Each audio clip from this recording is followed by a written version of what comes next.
Very good afternoon, everyone. You're very welcome along to the November Planning Committee meeting. And I'll hand over to Maura here to read out the notice and summons of meeting and the members' attendance and apologies. Thank you. Thank you, Chair. Members, you're hereby summoned to attend the monthly meeting of the Planning Committee, which will be a hybrid meeting conducted remotely via WebEx and physically in the Council Chamber, Derry Road, Strabane, on Wednesday, the 6th of November 2024. Alderman Keith Kerrigan. Online, Maura. Thank you. Alderman Neary McMorris. Online, Maura. Thank you. Alderman Janice Montgomery.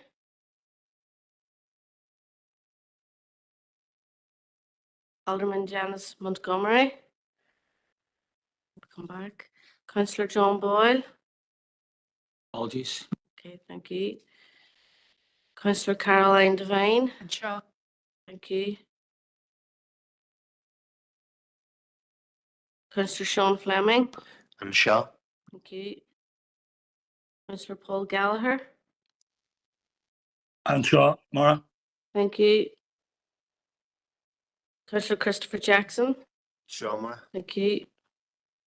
Councillor Fergal Leonard. Not shot. Thank you. Councillor Patricia Logue. Thank you. Councillor Sean Mooney. Here. Thank you. Councillor Patrick Murphy. I'm Shaw. Thank you.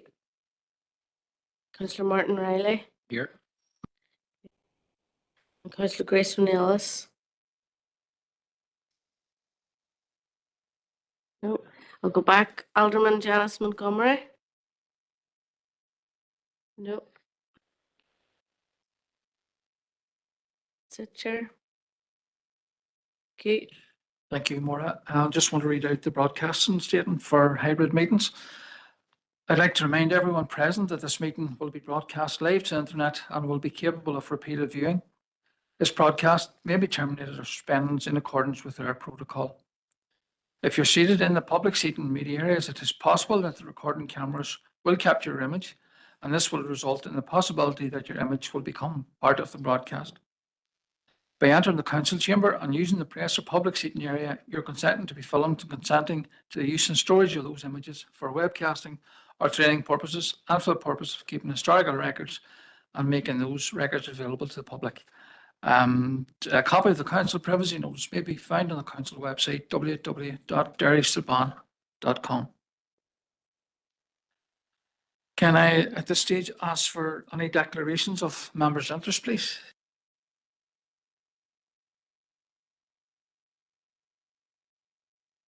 Just checking online there too. No, can't see any declaration of interest, but if something comes up further on in the meeting, you let me know at this stage. Chair, I just want to mention at this stage that no direct conflicting declaration of interest, but just to let it be known that I have a relative by marriage by maybe one of the objectors at Waterloo Street. Now, I have had no conversation with anybody regarding this application. Just want that. It's not a declaration of interest, but just to make that clear from the outset. Okay, thank you. Thank you, Councillor Logue.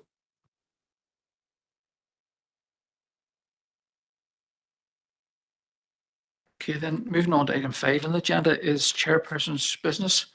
I just want to hand over to Maura, and Maura is going to go through the late items that received. There are quite a number, so I'll hand it over to you there now, Maura. Thank you. Thank you, Chair. Members should be aware you've received a number of emails and we had a bit of an IT problem there last night, so we've tried to fix that today.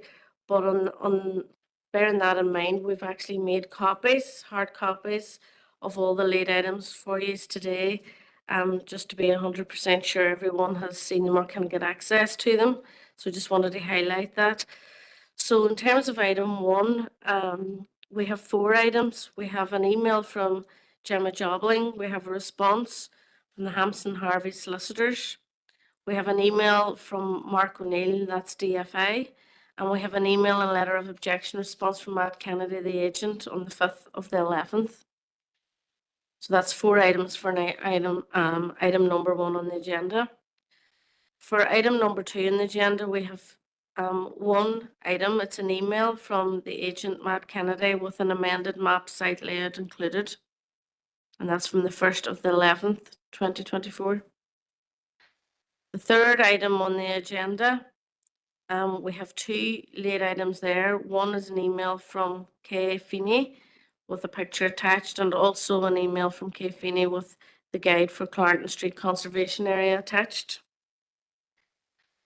In terms of item 4, we have one actual item, which is an email from a Nelson Young. But along with that, we have 16 pictures, a statement in support of the application, and a site appraisal map. In terms of item 5 and 6, we have an email from the agent, Alan Boyle, with an attached letter to Mr. Ward with a proposed plan. So in regards to that particular late item, officers have considered that information. And unfortunately, due to the nature and the detail in that information, we must consult with HED and give an opportunity to get a response on that, given the fact it's a listed building. So we have no option but to seek a deferral of this case from the schedule today. So that's items 5 and 6. And finally, the last late item is related to item 7 on the agenda, and that's a letter of support from Councillor Paul Boggs. And that's a chair from the late items. Thank you. Thank you, Maura. Members, just with regards to plan applications 5 and 6, are members satisfied to defer that until for the consultation? Councillor Jackson. Good Chair, and thanks, Maura, for that overview, and it's good to see you. Chair, I've no issue supporting the deferral for items 5 and 6, and with your indulgence, I was want to propose or suggest at this stage that we also defer item 7. I know from reading the pack, and there's quite a lot of information in relation to item 7 in the pack, but I think I'm not as familiar with that site as others might be, but I know from some of the learnings we learned or suggestions from the review of planning that was being carried out by our LOC consultants. There was a suggestion that we do site visits, particularly on applications that the committee have overturned. This is a unique opportunity where we can go and visit a site where there's the applications already there. We can see we don't have to visualize in our minds what it would look like or what impact it would have. So there's I know I would benefit from visiting that site, but it might be a learning exercise for other committee members. So I would suggest that we defer item 7, and I will submit a request for a site visit on that. Okay, Councillor Jackson, thanks very much for that. So just to be clarified here, so we have the committee here 2 requests to defer. Can I deal with number 5 and 6 first of all? Can I have an indication from the committee that everybody is in agreement with that? Yeah, and online as well, members, if you can indicate that you'd be content with deferring. Content, Chair. Content. Content as well too, Chair. Thanks. Content, Chair. Okay, so that's agreed. We're deferring 5 and 6 for the consultation with HED. Moving on now to the request from Councillor Jackson for a site visit at item 7, Lochneash Road. Would members be satisfied with the proposal here for suggestion for a site visit? Chair, I put a comment online just to say that I'd be happy. I also would like a site visit on that. Basically, I'm happy to second Councillor Jackson's proposal. Thank you. Thanks very much for that. Content, Chair, yeah. Happy as well, Chair. Okay, so we'll defer item 7 then for a site visit to be arranged. Thank you.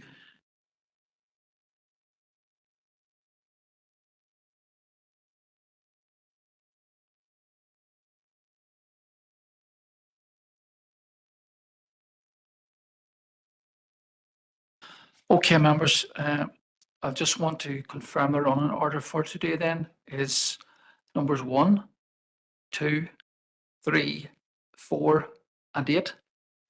I'm very mindful of the large amount of information that has been received in late items, and I want to be sure all members have an opportunity to read through and make themselves familiar with that information. So I'll be proposing that we stop here for 10 minutes to give you a chance to read through that. And if I may also acknowledge Anne, and thank you very much, Anne, for supplying the packs. I know you had nightmares with IT, so thank you very much in getting all the information prepared for us. So we're going to take a 10 minutes break now at this stage to read through your data information. Thank you.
find that time useful. Listen, if you feel you haven't enough time or there's any questions you want to ask, and we can look at it again at the relevant application. So I'm moving on to application number 1, and Malachy will be presenting this one. This is a proposed change of use of vacant retail units at ground floors in number 34 and 37, lower ground floor 37, Waterloo Street. Thank you, Malachy. Thank you, Chair. Good afternoon, members. Item 1 is L11 2023 1683. It's a full application for the proposed change of use of vacant retail units at ground floors of number 35 and number 37 and lower ground floor of number 37 Waterloo Street to new bar and associated works. Replacement of shop fronts to Waterloo Street and High Street, new windows and fire escape facing High Street, and revised entrance and service doors to Waterloo Street. And the recommendation is to approve. The application site is located within the city centre of Derry. In accordance with the Derry Area Plan, it is highlighted within the commercial core in the central area. It is also within the historic city conservation area and within an area of ecological potential. The principal elevation of the site faces onto Waterloo Street. And the nature of the building is it comes around then on the lower ground floor, and it also has an aspect onto High Street. So there's a photograph of the existing building. The site is located within a building known as Castlegate Buildings. The unit is the second from the left on this side here. So it's proposed to be a new shop front facing onto Waterloo Street. And the other elevation on High Street here, it's this area painted in the purple colour, which was the former front shop front of Interior Designs, which was on the High Street. Again, it's a block plan of the proposed development. There are no extensions to the footprint of the building. It's a change of use. So the main operational changes to the application are fenestration changes on High Street. They're changing the fenestration at adding an extra door for a fire escape and a number of windows at the ground floor and first floor of the existing rear return, which faces on to High Street. In terms of the Waterloo Street elevation, they're proposing an elevational change of the shop front. So here's the existing floor plans of the previous retail units, numbers 35 and 37 Waterloo Street. So 35, it was on one floor, where 37 went over a floor onto Waterloo Street as well as High Street. And here is the proposed floor plans of the bar. Again, we'll have a lounge bar at first floor level, with a stairwell at the rear leading to a cocktail bar, which leads on with a fire escape onto High Street. So in terms of policy context, as set out in the case officer's report, the relevant policy context is contained within the Derry Area Plan, the strategic plan statement, the SPPS, PPS 3 in terms of access, movement and parking, PPS 6 in terms of planning, archaeology and the built heritage, DCAN 7 in relation to public houses, and another important document is a supplementary, a design guide for the historic city conservation area. So in preparation and consideration of this application, we consulted a number of bodies, including NI Water, DFA Roads, Environmental Health, Historic Environment Division, Shared Environmental Services and Water Management Unit. Their responses are contained within the report. There are no objections raised by any of the consultees, subject to the imposition of appropriate conditions and informatives. We received more than 5 objections to the application, and that's the reason the application is before committee today. In summary, the representations relate to traffic, pedestrian safety, noise and amenity, antisocial behaviour, land use character, loss of primary retail frontage, design, and the neighbourhoodification process. So in terms of the policy consideration and the plan-led system, we're looking at the Derry area plan primarily in terms of the relevant policies within Derry area plan. Proposal CA2 deals with the commercial core of the Derry area plan that sets out what the appropriate uses that you expect to find within the centre of the commercial core of Derry City. There's a planning presumption in favour of this type of hospitality and tourism in the city centre, and the commercial core, which has a traditional concentration of retailing and other town centre uses. This is in keeping with the regional policy and the strategic objectives are set out in the SPPS, which describes and sets out what are town centre uses. And in the glossary of town centre uses within the SPPS, it identifies entertainment uses such as bars. So that policy really is just to advise what type of uses you'd expect to find in a city centre, and officers are satisfied that a bar would be expected to be found within a city centre. The next relevant policy within the Derry area plan relates to primary retail frontages. So in the Derry area plan 2011, a number of streets were identified within map 3 of the Derry area plan. These streets were designated as primary retail frontages, where the policy for us was to retain an adequate level of retail activity in terms of viability and versatility within the town centre. And they avoid the reduction of retail uses. So Waterloo Street was one of the several primary retail frontages, and the policy discourages the changes of use to non-retail commercial uses along primary retail frontages. So it goes further in that and advises when it would not be appropriate to change the non-retail use. So it sets out 2 tests. These are that there would be a significant loss of retail floor space, or the area is overall trending to be dominated by non-retail uses. And the other test is that it will result in a clustering of non-retail uses. So officers have considered the evidence submitted by the applicant, and have also visited the site and the surrounding street and verified the evidence submitted, and are satisfied that there won't be a significant loss of retail floor space in the area, or that the area will be overall trending to be dominated by non-retail uses. We're also satisfied at the particular site that the application is proposed that there won't be a clustering of non-retail uses, and that's all evidenced in the case officer report. In terms of residential amenity, we've consulted environmental health on the grounds that given the proposed use that there may be noise issues arising from this type of establishment. So environmental health had asked for an acoustic report to be submitted in support of the application. They've considered the acoustic report and have provided noise mitigation conditions with regards to enhancing existing wall and glazing to protect residential amenity. And these conditions will endeavour to safeguard the amenity of surrounding residential properties in accordance with the relevant policy in the SPPS, and it's also considered the guidance set out in the DCAN 7. Access, movement and parking. As the site is within the commercial core, as outlined in the Derry area plan, car parking is not a requirement. They're not normally a requirement other than for servicing.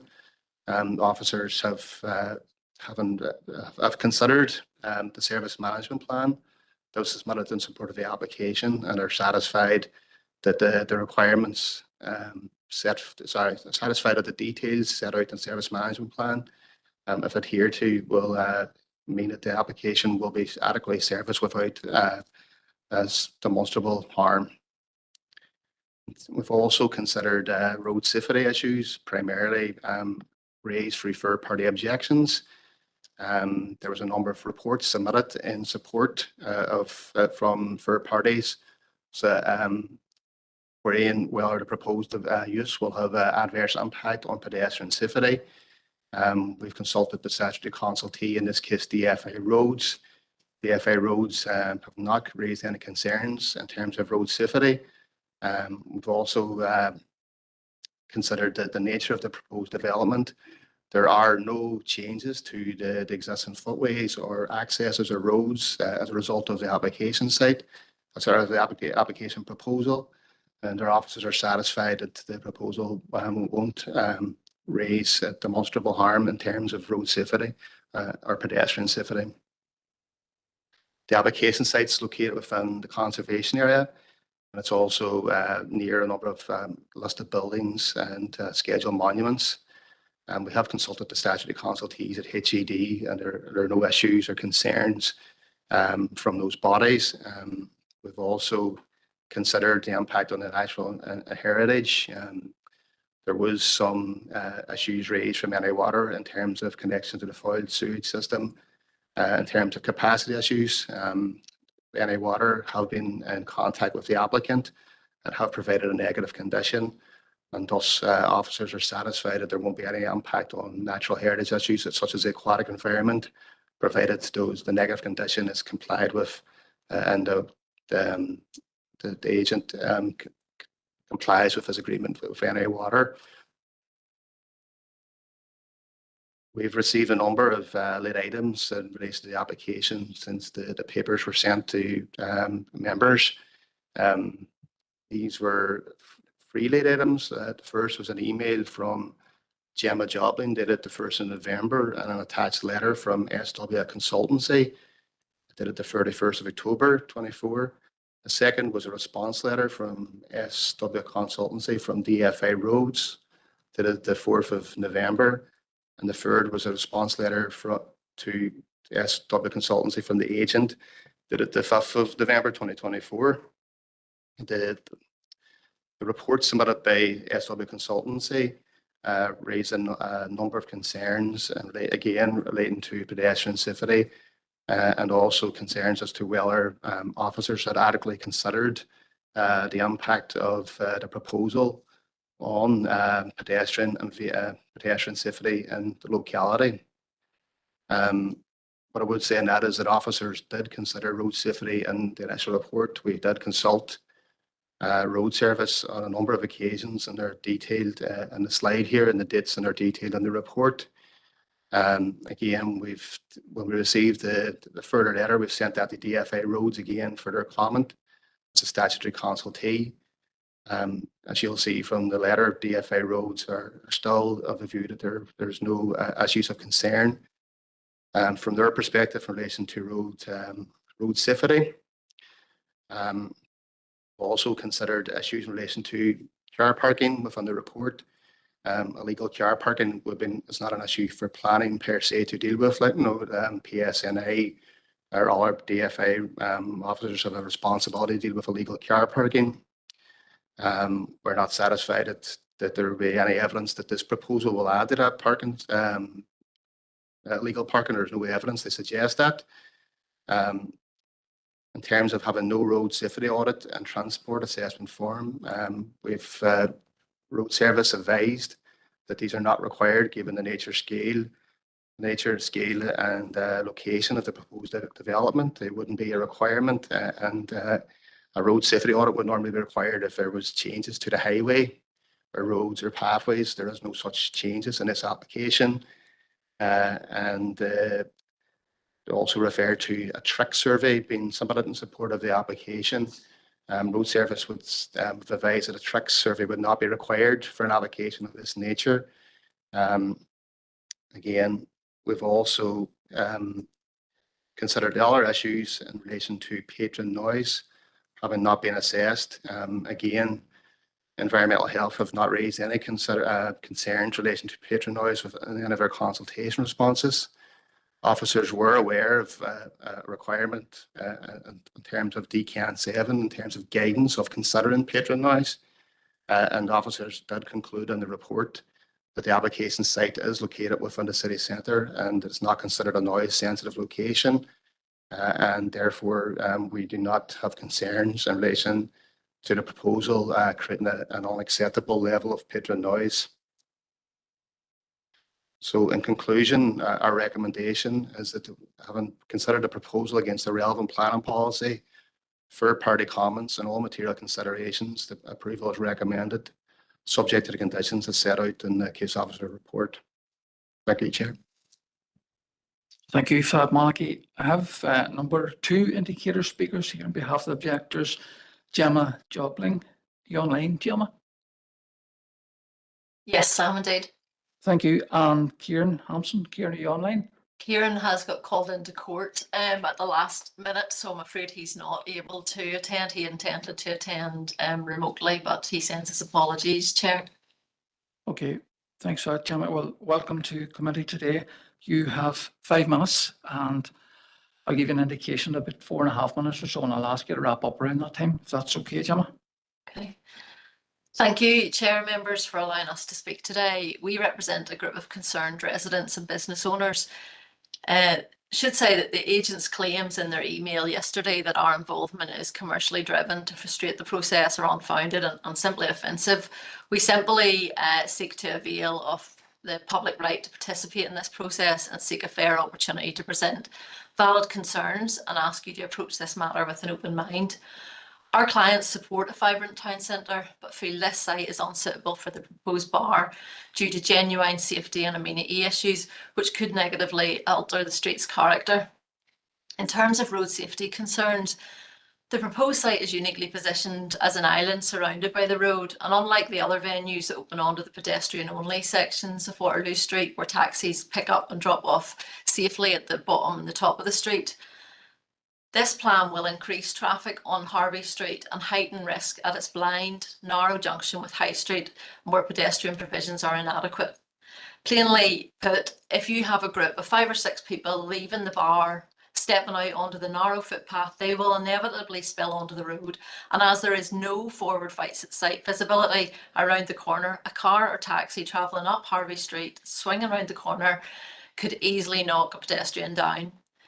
In the officer's report, it states that no evidence of how pedestrian safety could be compromised has been submitted. We say that's inaccurate.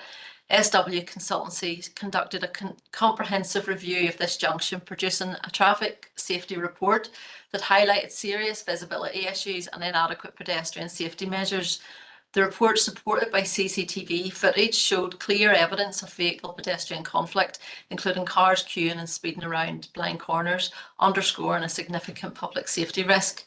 Claims that they didn't visit the site are unfounded and misleading. Not only did they visit the site, but SW also, through Tetra Tech, conducted road safety audits in this area for the Council's own Derry Walls project and have an in-depth knowledge of the road network and parking challenges in the area. The most recent DFI response disputes the speeding, but essentially it's silent on the core pedestrian safety risks, which must be a priority for this committee. Secondly, in terms of noise and amenity concerns, bars and public houses inherently do produce noise, odour and disturbance. While the existing venues on Waterloo Street work hard to manage their impact, the proposed development presents heightened risk, particularly due to its proximity to the nearby residents. Our key concerns include the noise from the plant and ventilation systems, music escaping through rear doors in the yard, odours from kitchen exhausts, disturbance from bottle disposal deliveries, and particularly from late night patrons. And there's been no details of what the yard is proposed to be used for. For example, Dunlow Bar, like others, have noise monitors on its front door to control noise, yet this is not required for this site, which is closer to residential properties, and it's not included in the mitigation. It's troubling that environmental health has only evaluated internal noise, ignoring patron and community noise.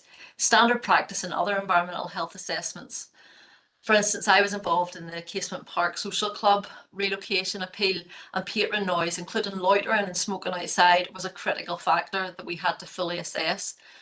This proposal will inevitably lead to external noise disturbances, yet these have not been assessed.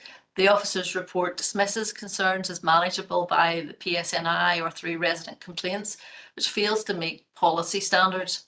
Assessing nuisance impact on residential amenity is essential, making the report's approach, we say, unacceptable. The fact that there are no bars in this area before, and this is the first bar that's to be reintroduced in this central section, the external noise must be considered. Thirdly, in terms of cumulative impact on land use character, Waterloo Street already has a high concentration of bars, mainly at its lower and upper ends. Turning these remaining retail units into licensed premises would oversaturate the area and erode the diverse commercial mix that defines its character. The Derry Area Plan and SPPS promote mixed-use town centres, prioritising retail to maintain the city vitality. Approving this application would create a monotonous bar-dominated streetscape, reducing daytime foot traffic and creating a dead streetscape, which we say is contrary to policy CA3 of the plan. This is especially troubling at this key entrance to the inner city core, where losing active daytime frontages will diminish both the street's appeal and safety. And If we could just finally, ask you members. to wrap up there, Gemma. Yeah, Thank I was just going to say, finally, public safety concerns. The addition of another public house poses significant safety concerns, including foot traffic and pedestrian vehicle conflicts. The existing venues maintain safety with age limits and security staff, but a new establishment lacking these measures could heighten risks, particularly during business evening hours. So we urge the committee to reject this application, or at the very least conduct a thorough site visit to assess the pedestrian safety comprehensively. Thank you, members. Thank you, Gemma. Just open it now to members of the committee. If they have any questions for Gemma, please. Is anybody online? There's any questions for Gemma? No, Gemma, there doesn't appear to be any questions, so thank you for attending today. I'd now like to invite Matt Kennedy, the agent. Is Matt there? And Liam Shields.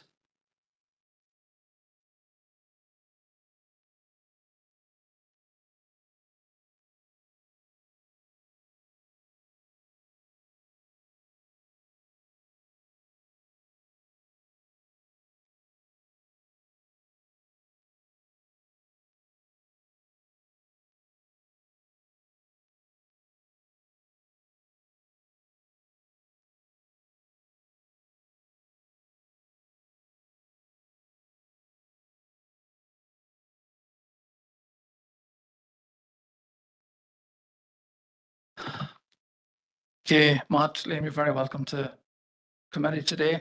You have 5 minutes between you gentlemen to address the committee, and I'll give you a shout about 4.5 minutes and ask you to wrap up. Thank you. Chair, councillors, thank you for the opportunity to address the planning committee on this application. I'm accompanied by Mr. Liam Shields, one of the applicants. I'd like to thank Malachy and the rest of the planning department team for their help and assistance to get the application to this stage. I've read the comprehensive planning committee report. All statutory consultees have cleared this planning application. I've read the planning department's summary of the objections and their assessment of the planning merit of these objections. Planning department have found that none of these objections can be sustained within the planning committee report. DFA roads have cleared the application from a traffic point of view, found no merit in the objectors' objections. A service management plan prepared by Liam Kenny has been accepted by DFA roads. I've already forwarded Liam Kenny's assessment of the latest roads objection. And just on that point, in terms of the narrow footpath, the footpath at this location isn't narrow. I measured it yesterday. It's 2.9 metres. So there's not limited visibility. It's a 2.9 metre footpath as you come up off Average Street. This proposal has a number of planning benefits, I would argue. A significant financial investment in vacant commercial premises within the city centre. It brings the long vacant commercial premises in the city centre back to the beneficial economic use. I remember what this used to be. It used to be Castle Furnishings. It used to be a furniture shop, very busy furniture shop. And it's been empty too long. HED planning department considering the elevational treatment of the proposal to be sympathetic to the urban bird form, and it respects the adjoining buildings within the conservation area. And in terms of the percentage of retail units on Waterloo Street, that has actually increased from 58% to 60%. So the primary retail frontage remains and continues. The loss of floor space is not considered significant in the context of the city centre or Waterloo Street as a whole. And there's no cluster of non-retail uses that the buildings at number 33 and number 39 remain in retail use, ensuring no proliferation of non-retail uses. The applicant has no objections to any of the proposed planning conditions, and I'm simply here to answer any questions the councillor may have on the detail of the scheme. So I just pass you the word, Liam. That button on there, no? Between Sean and myself, we have over 54 years experience in the bar industry in the town, working in hospitality and all our lives. For the past 13 years, we've been managing our own establishments individually on both sides of the river, and more recently opened a restaurant, the Old Dogs Together, 2019 along the quay. It's now a prime spot for locals and tourists alike. Over the course of the last 13 years, we have successfully held various outdoor functions and occasional licenses, taken part of the council-led events, and had no issues or complaints. We have never had any issues or complaints with entertainment licenses with the Darien District Strabane Council. During the course of normal everyday running of our pubs and restaurants, we have never had any objections, but the PSNI have not experienced any difficulties with our temporary occasional licenses. Collectively, we employ over 50 people in the local area. We are two family-run businesses, and we have the community at heart of all activities, supporting local charities, businesses and community groups. We know the clientele in this area. They are already drinking in our pubs and eating in our restaurant. This new establishment will create more jobs, help the economy, and help rejuvenate the area in the need of repair and attention within the city centre, close to our historic city walls. We know the area and understand the importance of retaining the culture and heritage of the historic town, and our Old Dogs restaurant is a prime example of this. We have secured significant investment for this project, and we are already ready to begin renovations. Our city is known for its culture and music, and this establishment is only going to help bring it to life. Thank you, Liam and Matt. Over to the members. If you have any questions for either gentleman. Councillor Mooney. Thank you, Chair. Just listen. Thank you for the presentation. And I was going to have a couple of questions, but I think they were asked. But really, one specific question. I'm really like everybody here. I'm sure I'm extremely familiar with location. In fact, I'm down there once a day, basically getting a sandwich at lunchtime or things like that there. And I know that Castle Furnishings was there beforehand. But could you just remind me, how long is that vacant now? I think it's about 7 or 8 years or more, is it, in there? 9 years. 9 years. If you just come over to the mic, please.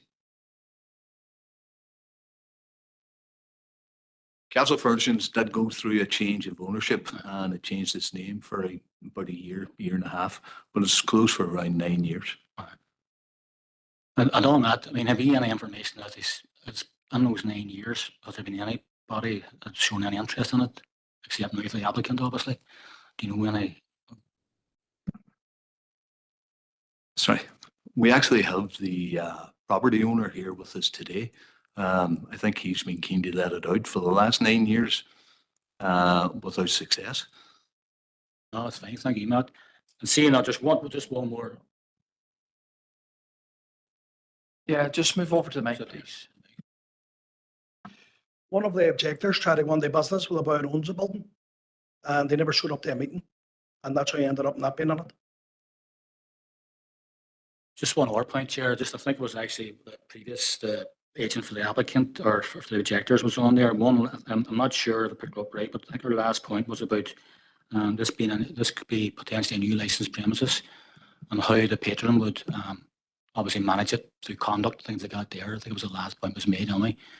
But obviously when people are leaving the licensed premises at night time, things like that there, does the applicant have a plan in place, obviously, for just looking after the premises and people leaving the premises? Obviously there's a issue put about patrons leaving, obviously going on the footpath and possibly maybe going on the road.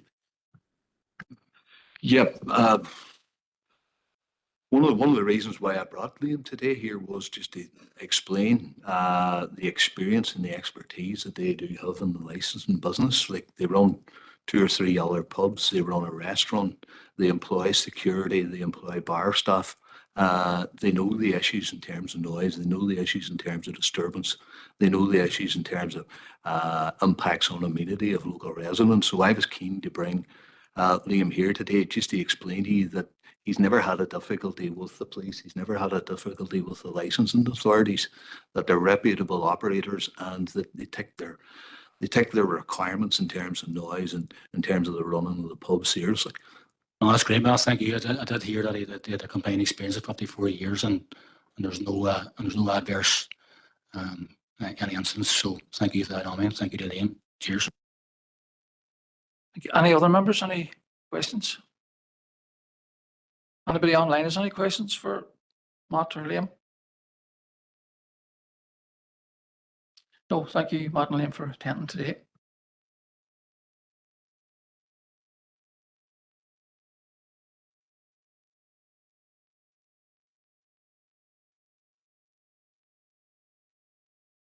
Okay, moving on to questions for the officer. Has any members any questions for Malachy, please?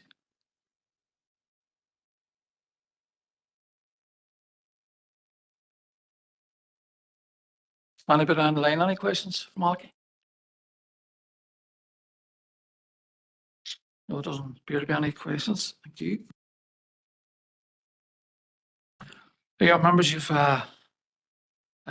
recommendation is to approve this application.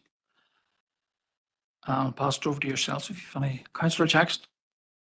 Yep, Cormac, Chair, and thanks to Malachy for a very detailed report. And I think in this instance there was a considerable amount of late information that was submitted, but I found the late information really useful in terms of helping us come to an informed decision. It's just unfortunate that information wasn't provided, or where we've had to delay the meeting for 10 minutes to allow us an opportunity to read it. But I found it useful, particularly the information that was provided by the DFA officials.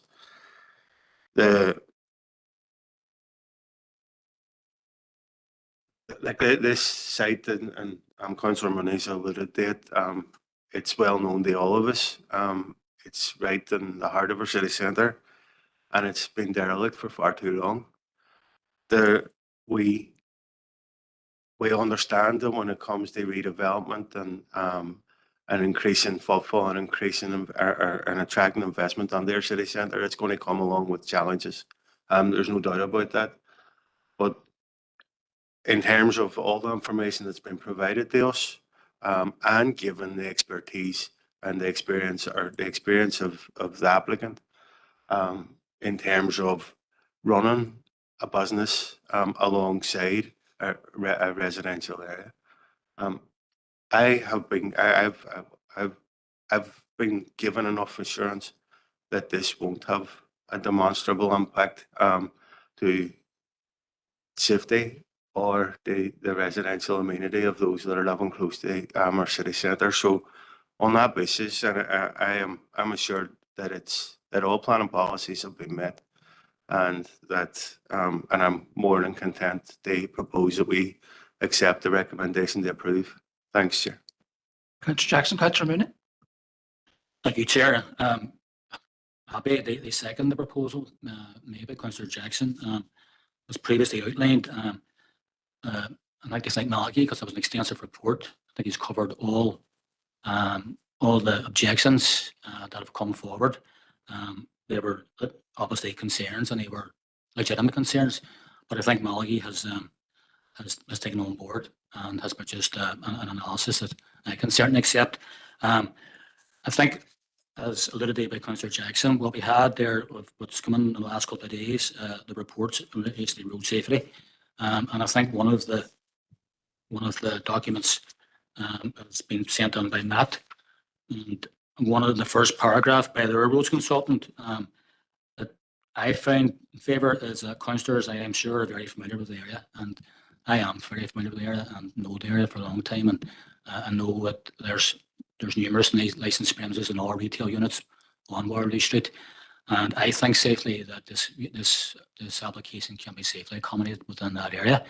And I also found reliance on the document that was in response to the objectors' road safety consultants report Mr. O'Neill from Infrastructure, and quite clearly I think he rebuts a lot of the points put forward by the objector's agent, and very clearly he goes through it, and given my own knowledge, I can sort of, concur with a lot of the points made within that email, and I think that I'm assured that the officers have assiduously looked through this application, and I'm very content they support this application. Thank you, Chair.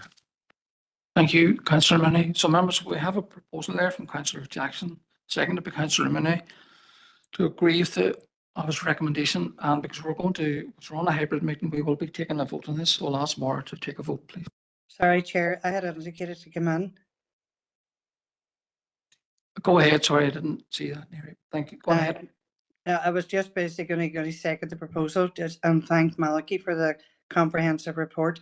It's great to see this derelict building coming back into use, especially with a reputable trader. So delighted to be able to approve and basically to accept the recommendation. Thanks. Thank you for your input there, Nairi. We'll go ahead with the vote now, please. Thank you, Chair. Members, this is a vote to accept officer's recommendation to approve, and it's item number 1. Alderman Keith Kerrigan. Alderman Keith Kerrigan. Alderman Neary McMorris. Approve. Yeah, for. Thank you. Alderman Janice Montgomery. For. Thank you. Councillor John Boyle. Apologies. Councillor Caroline Devine. Ta. Councillor Sean Fleming. Ta. Okay. Councillor Paul Gallagher. For. Okay. Councillor Christopher Jackson. Ta. Okay. Councillor Fergal Leonard. Ta. Councillor Patricia Logue. For. Councillor Sean Mooney. For. Okay. Councillor Patrick Murphy. Okay. Councillor Martin Riley. Or Okay. And Councillor Grace O'Neillis. Okay. We'll just go back and call Alderman Keith Kerrigan. For, Maura, sorry about that. Thank you. Mr. Chair. Unanimous. thank you, Maura. That's unanimous there, and that application has been approved. Thank you. Moving on now to number 2. S is LA11 bar 2022 0126 bar F.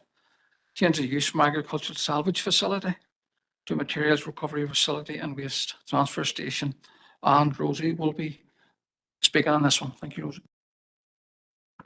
Thank you, Chair. Good afternoon, members. LA11 2022 0126F is the proposed change of use from an architectural salvage facility to a materials recovery facility and waste transfer station, with the construction of a site office and staff welfare facilities, retention of a weighbridge and associated revisions to the layout on lands 40 metres southwest of Unit 1 Ely Business Park, Buncrana Road, Derry, and the recommendation is to refuse permission.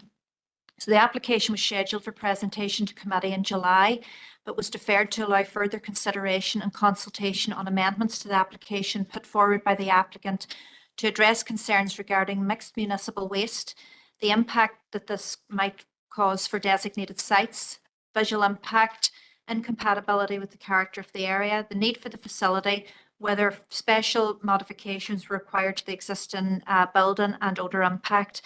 So officers have taken into consideration the amended scheme before you today, but maintain the reasons to refuse as currently presented. So the site is within Ely Business Park, on a site which fronts onto the Buncrana Road, and it's on the site of an approved architectural salvage business. So these slides just show the appearance of the site from the road frontage at Buncrana Road, and on the approach from the Donegal side on the Buncrana Road. So the report, members, it's before you, details the consideration of the planning policies as just summarised here, and this presentation will just summarise the matters that are material to the application. Consultation responses, you'll note that there's no objection, and where necessary, there are conditions recommended. And we have received 2 objections to the development from one concerned business. And this site, the summary here, the objections raised are that the site is inappropriate for a waste transfer station at a gateway location into the city. The proposal is not compliant with PPS 11 policy WM1 in terms of environmental impact. The need for the proposal hasn't been robustly demonstrated within the application, that the site encroaches onto lands required for the A2 Buncrana Road widening scheme, that further consultation was required, a drainage impact assessment was required, and the DERA land and groundwater team had not been consulted. Now, these are all detailed in the reports. If there's any specific questions regarding them, we can take those at the end of the presentation. In respect of the setting of the site, it's on land zoned for industrial use in the area plan. In respect then of the use classes order, the development that's proposed is a sui generis use, so it's not classed as an industrial use. Now, PPS 4 policy PD 7 operates a presumption in favour of the retention of zoned industrial lands for industrial use, but it does permit an exception for development of sui generis employment use, such as a waste management facility, subject to a number of other planning policy considerations. So in this presentation, we're going to focus on the reasons that officers consider that the site isn't acceptable for this development at this location. So in respect of the nature of the development, as I've said, the site has permission to operate as an architectural salvage facility, and it also has permission to accept a wider range of construction and demolition wastes. So it was explained under the application, the initial application, that the business was for the provision of salvaged and reclaimed materials like bricks, cast iron fireplaces, radiators, etc., for the types of projects like restoration, interior design and renovations. And the applicant acknowledged that the site is at a key location for cross-border trade. So a subsequent application that we dealt with then expanded the range of waste just to include an additional range of construction and demolition wastes. But what we're now being asked to consider is the acceptability of a change from architectural salvage to a waste transfer station and materials recovery facility at this location. So this slide just summarizes the categories of waste that it's now proposed to accept at the site. So notwithstanding the acceptability in principle of a waste handling facility in an industrial area, officers consider that this expanded range of wastes changes significantly and unacceptably the nature of the development as earlier approved at this location for architectural salvage, and it is in a location which is on a key transport corridor into the city.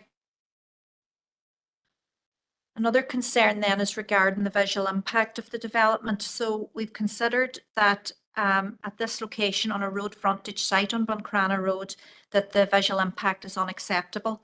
So the plans indicate that there's external storage of waste and skips in bays up to 2.4 metres in height, and there's an extensive area of on the site boundaries for empty storage containers. So the late item that's before you today, members, relates to this plan, and it's now proposing planting now on 3 of the site boundaries. So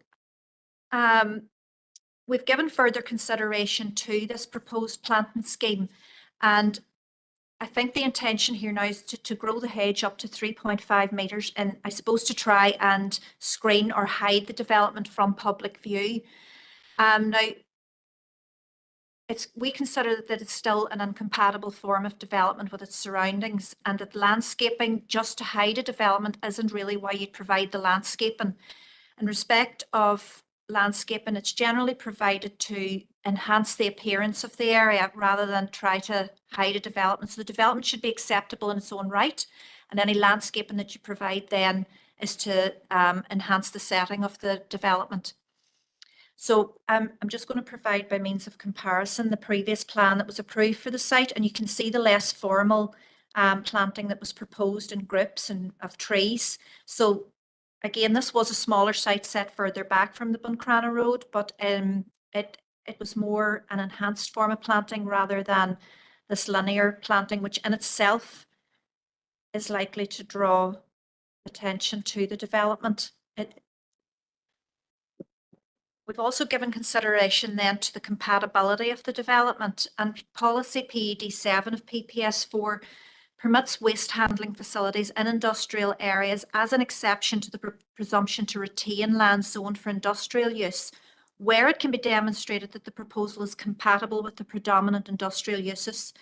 So Ely Business Park accommodates a range of business operations, and the predominant character of this development isn't considered to be compatible with those existing uses. So there's a range of uses down in Ely, including car and van rentals or sales, sorry.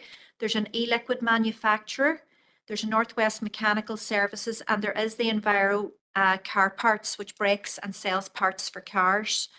The applicant is, or the agent has drawn comparison with this business in that it's also a form of waste handling. But officers consider that on this particular site that the development proposed, given the range of wastes that's now proposed, there'd be a greater volume of waste handled annually, and that the storage of empty skips and containers on the site is out of character with the predominant range of businesses operating in Ely Business Park. We've also then considered need for the development. And under PPS 11, there is a requirement for developments to, such as this, to set out a need which has been established through the waste management strategy and the relevant waste management plans. So in the planning supporting statement, it's stated that the proposal will facilitate recycling and recovery of wastes that would otherwise go to landfill. We consider this as quite a generalised need for the development, but it isn't a specific need at this location, especially given that the range of wastes is now increased and changed. There's an increased volume of waste to be handled, and the size of the area, the site area, has been increased as well. So in conclusion, members, it's the professional opinion of officers, having considered the relevant planning policies, the consultee responses and the objectors' concerns, that the proposal is not an acceptable use on land zone for industrial use on this key transport corridor. We do acknowledge the amended submission showing additional planting, but it aims to screen the site rather than enhance its visual setting, and a need for the development has not been clearly established. So refusal is recommended for the reasons set out in the report. Thank you. Thank you, Rosie. Now I'd like to invite forward Matt Kennedy again, speaking on behalf of the agent.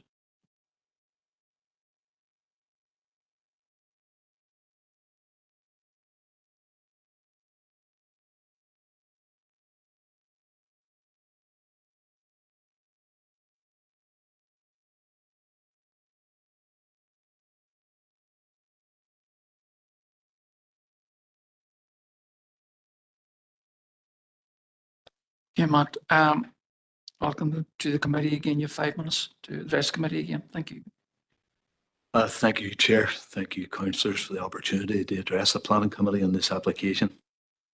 I became the agent in this application in July 2024 when it was first to be presented to the planning committee. I have revised the proposal to exclude municipal waste, ensuring now that it's only inert waste that is being recycled or transferred from the application site. I believe that this amendment and the recently revised site layout now leaves very little between the two parties and makes the proposal capable of approval. I believe that if an application can be approved, it should be approved, considering there's a general presumption in favour of development as set out in the SPSS. There are a number of material planning considerations that I believe supports proposal of this application, namely: 1, none of the statutory or non-statutory consultations have any objections to this application. Not one. Number 2, none of the neighbouring properties, the actual people, the actual businesses in Ellick Business Park. Not one of them have objected to the proposal either. Number 3, the only 2 objections to the proposal are from the same commercial competitor. Number 4, the planning history of the application site is a material planning consideration of some weight in support of this proposal. The original approval in 2017, I have the approval here, was to recycle building and architectural waste.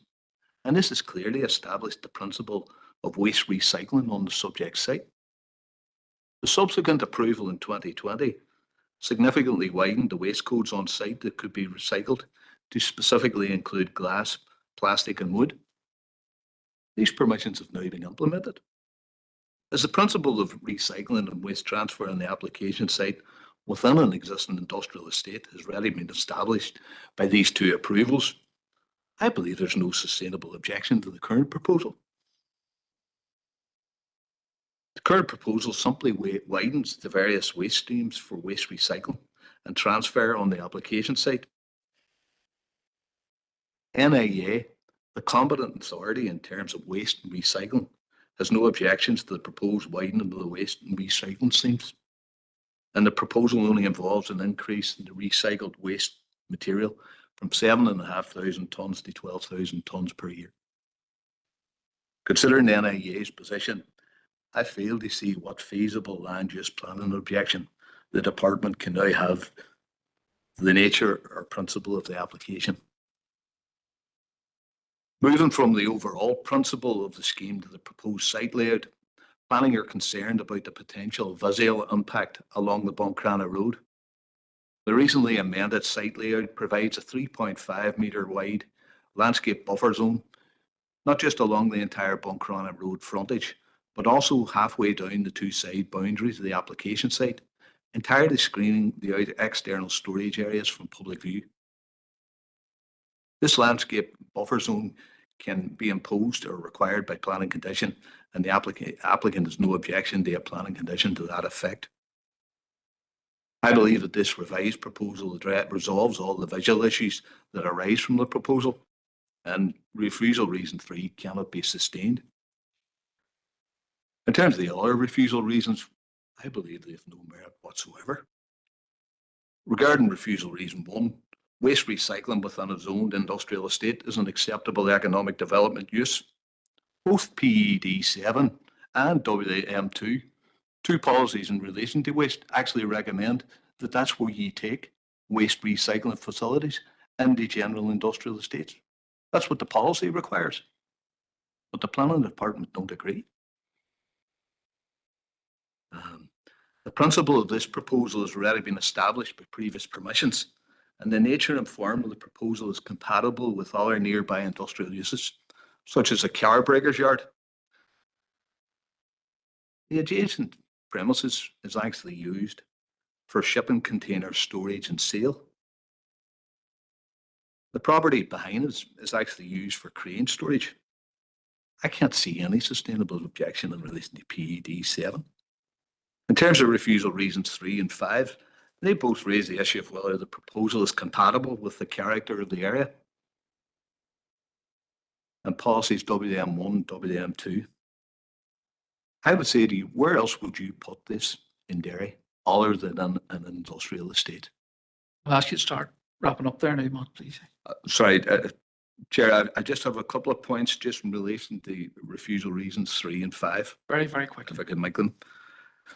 Policy WM2 states that proposals for the development of a waste collection or treatment plant will be permitted where criteria C states the proposed facility complies with one or more of the following locational criteria. And one of the locational criteria is it is located within an industrial or port area of a character appropriate to the development. This proposal is within an established industrial estate where the principle of waste recycling is already established and clearly complies with policy WM2.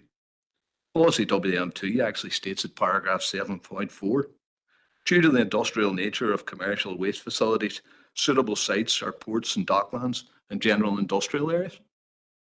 What is this other than a general industrial area, fully compliant with the policy WM2? Okay, Matt, thank you. Well, I'll hand it over now to members of the committee if they have any questions for you, please.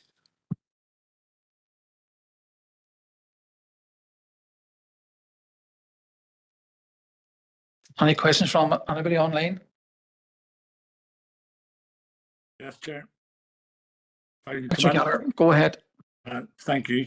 Matt, look, just on this, and no the site is, but you know the visual impact, and the new proposal, 3.5 meters.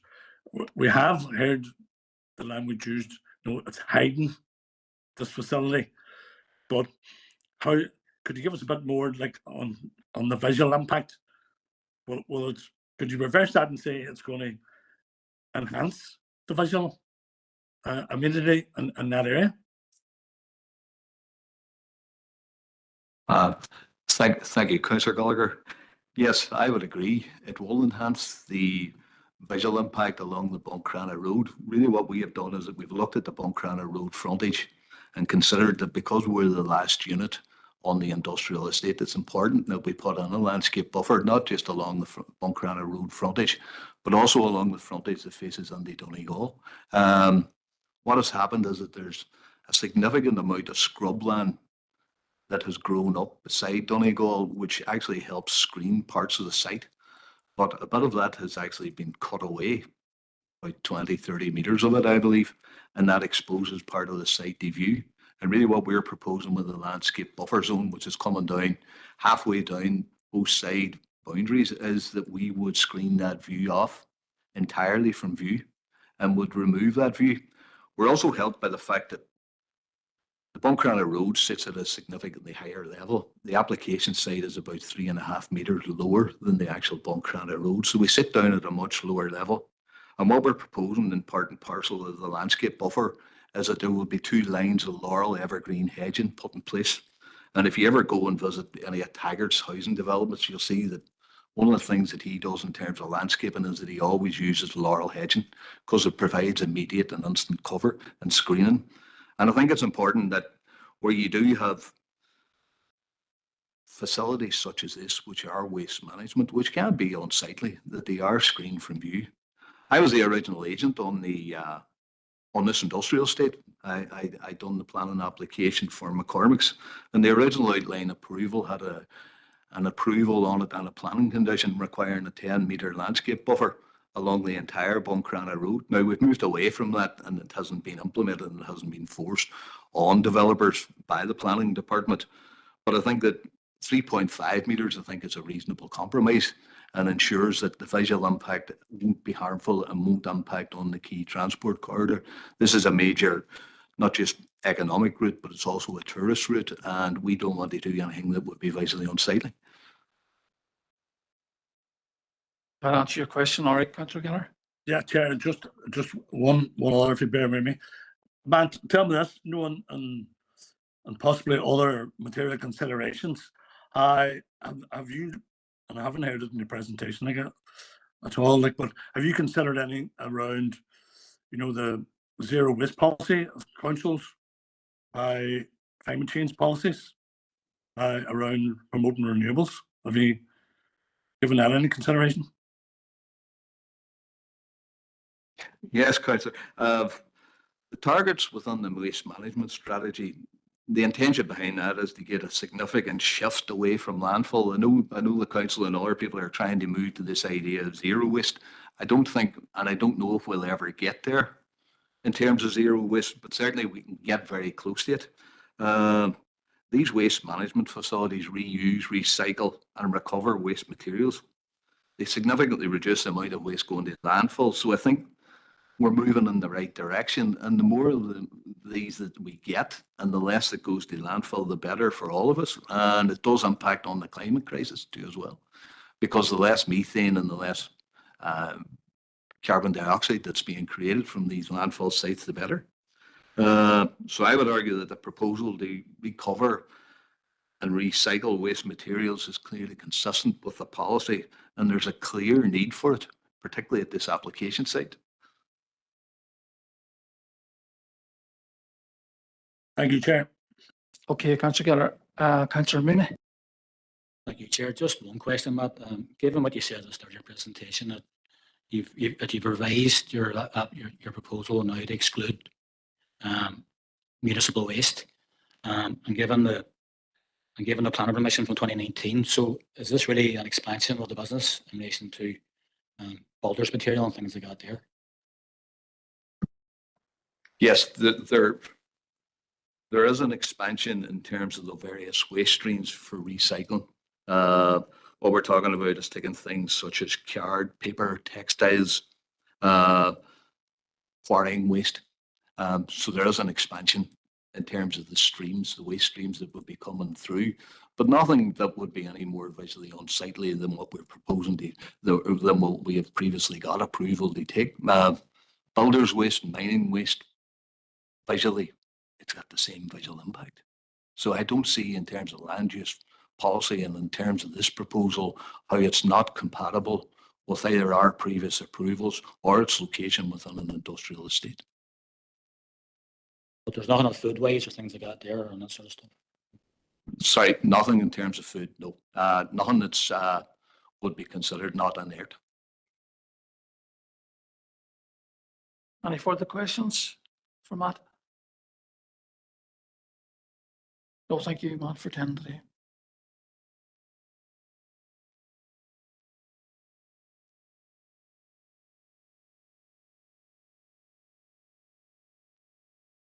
Okay, members, any questions for officers, please?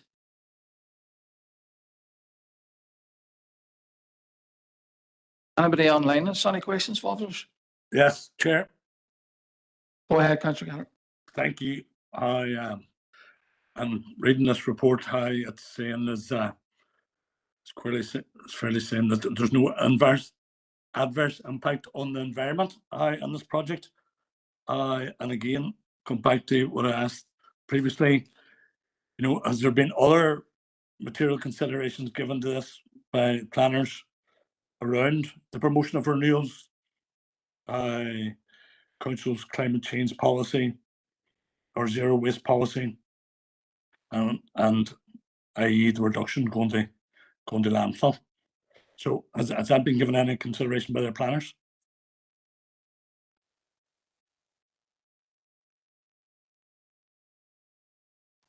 Okay, Councillor Gallagher, I'll arrange a reply to you there now.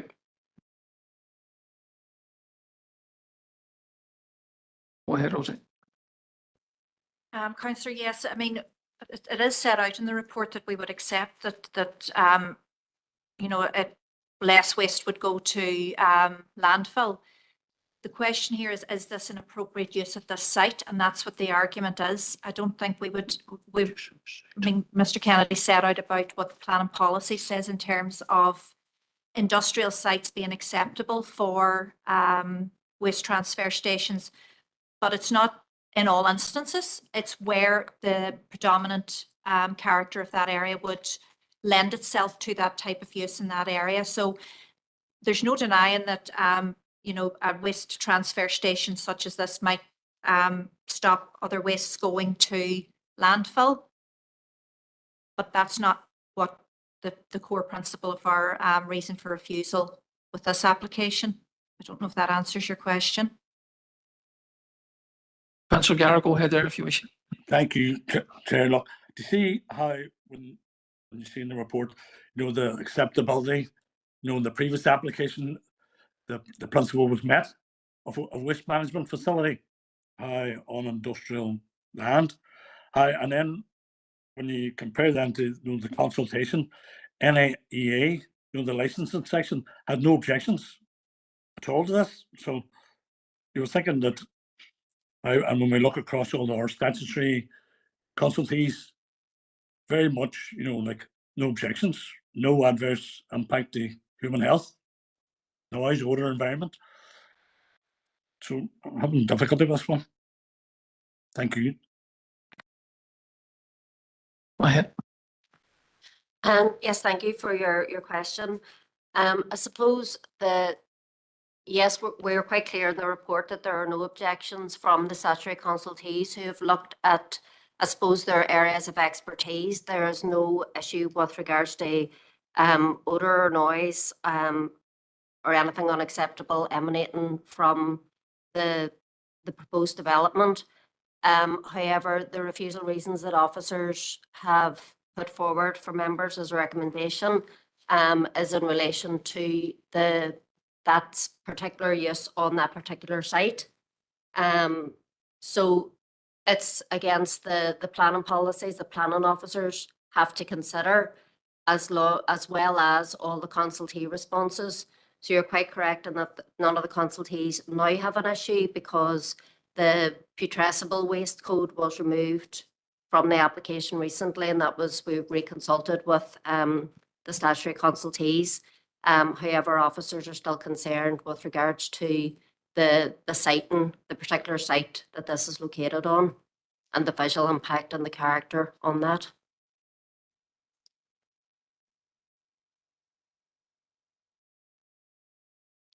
Get that all right, Councillor Gallagher? That's the response. Thank you, Chair. Councillor Mooney. Thank you, Chair. Just one point I was just looking at, and I forgot to ask Matt, but it's by the by now. Refusal reason number 4, the development fails to comply with the SBPS, etc. A, and that a need for facility as established through the waste management strategy and the relevant waste management plans has not been adequately set out. Given the fact that there is an existing site there and existing uses there at the moment, and given what Matt, the agent, has said in relation to their revised plans, by excluding certain waste streams, and really what the CCB is going to concentrate probably more on the earth material. Would you think it's not, but do you still think it's inadequately set out as a being a refusal reason and such? Really what I'm saying is this CCB is just an expansion of what is there already. So really there shouldn't be any objection. In my mind, that's what I'm saying on me, but wonder, could you address me that, Rosie, please? Thank you. Thank you, Councillor, through the chair. What was initially approved was not a waste handling facility in the terms of what it's described now. It was clearly set out that that was to be more, I suppose, as I've said, for restoration materials, for restoration schemes. And there were waste codes approved that were under what are called in the European Waste Catalogue Codes, Chapter 17 wastes, which cover demolition and construction waste. So there was a slight increase in those kind of wastes.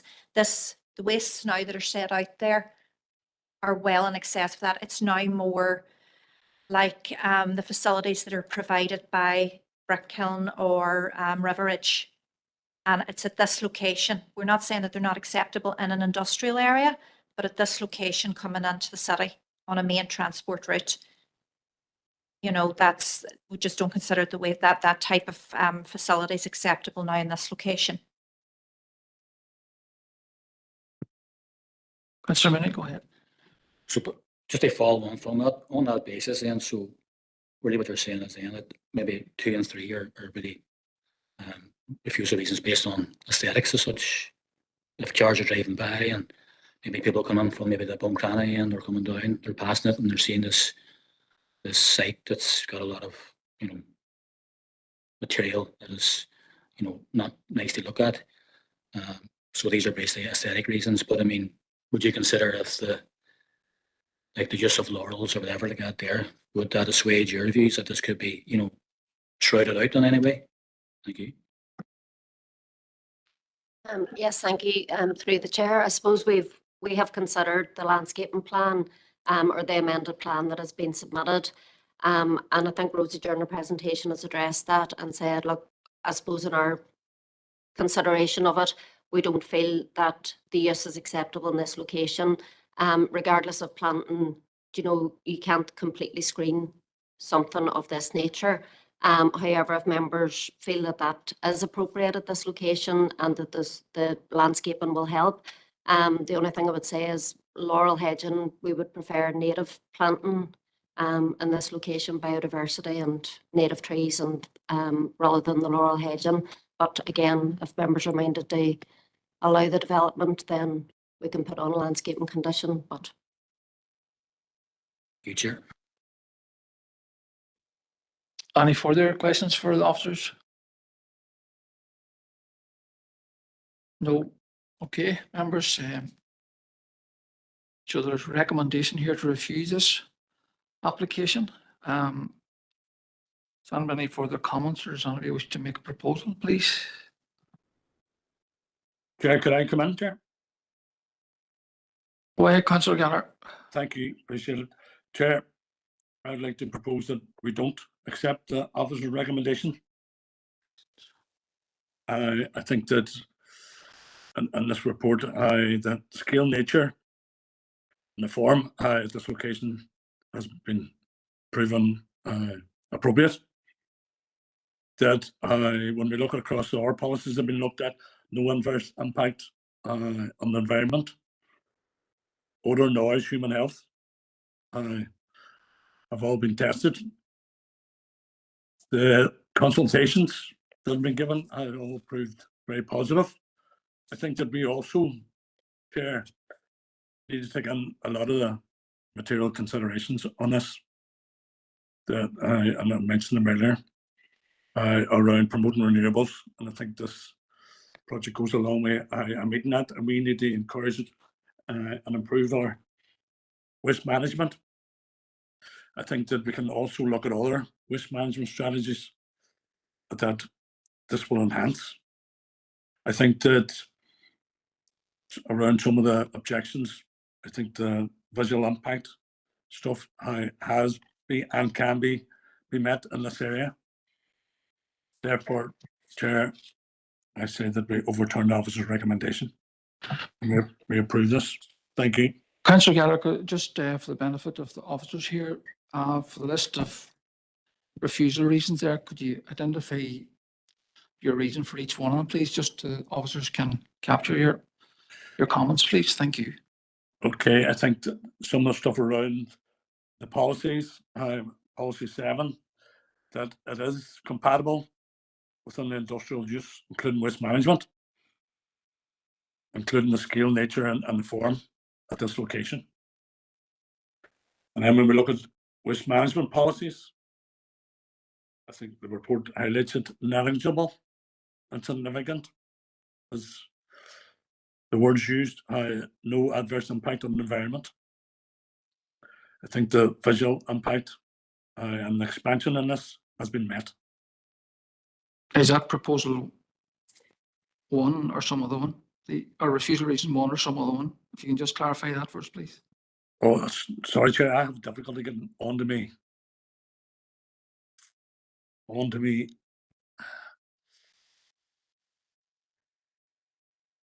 Policy 7, or sorry, number 1, policy 7.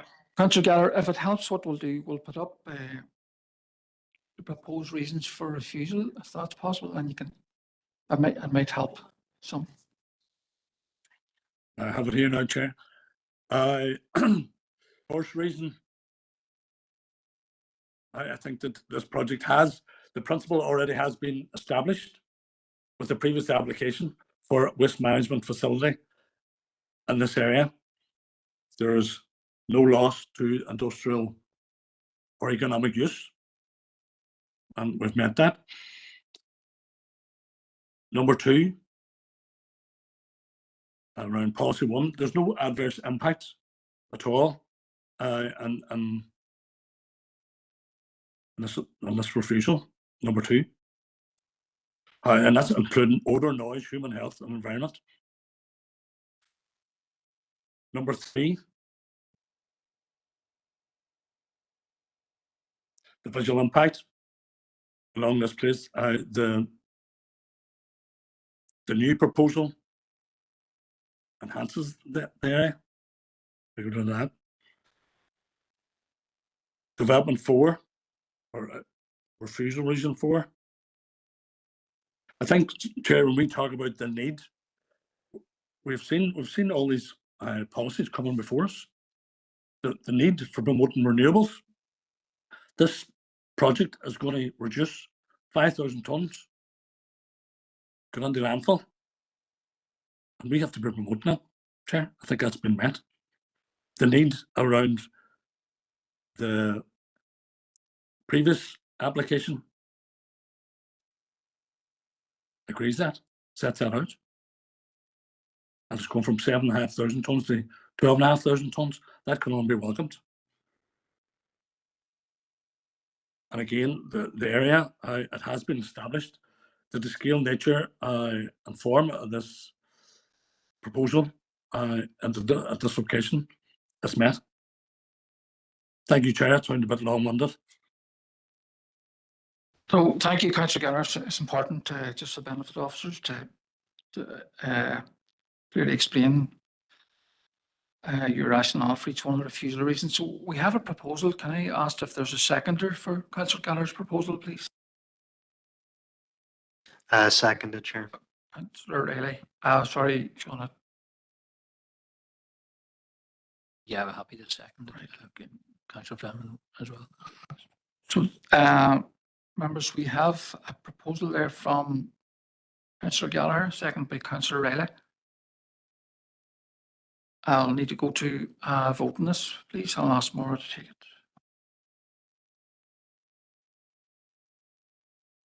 Thank you, Chair.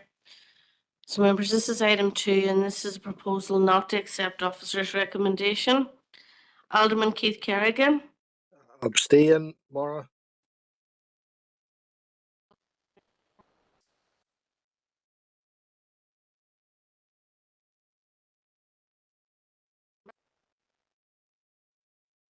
Alderman Janice Montgomery.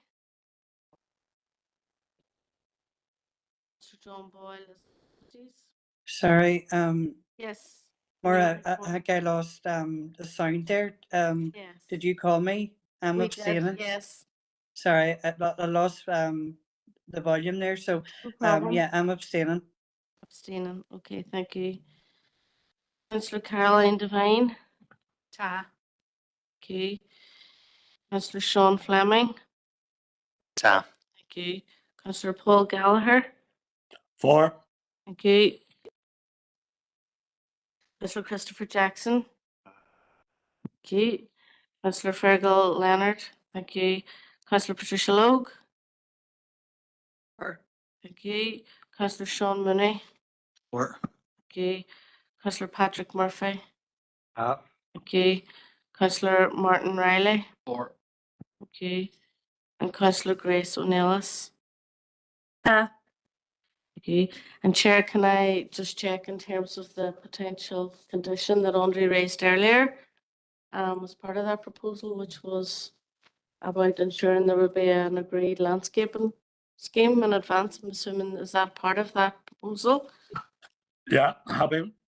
Thanks, sorry. I meant to say that earlier. It's unanimous, Chair. thank you, everyone. Moving on to application number 3. LE11/2023/2159/F. This is a change of use from an existing 5-bedroom dwelling to a 5-bedroom HMO at number 1 Nicholson Terrace. Pontius will be presenting this one.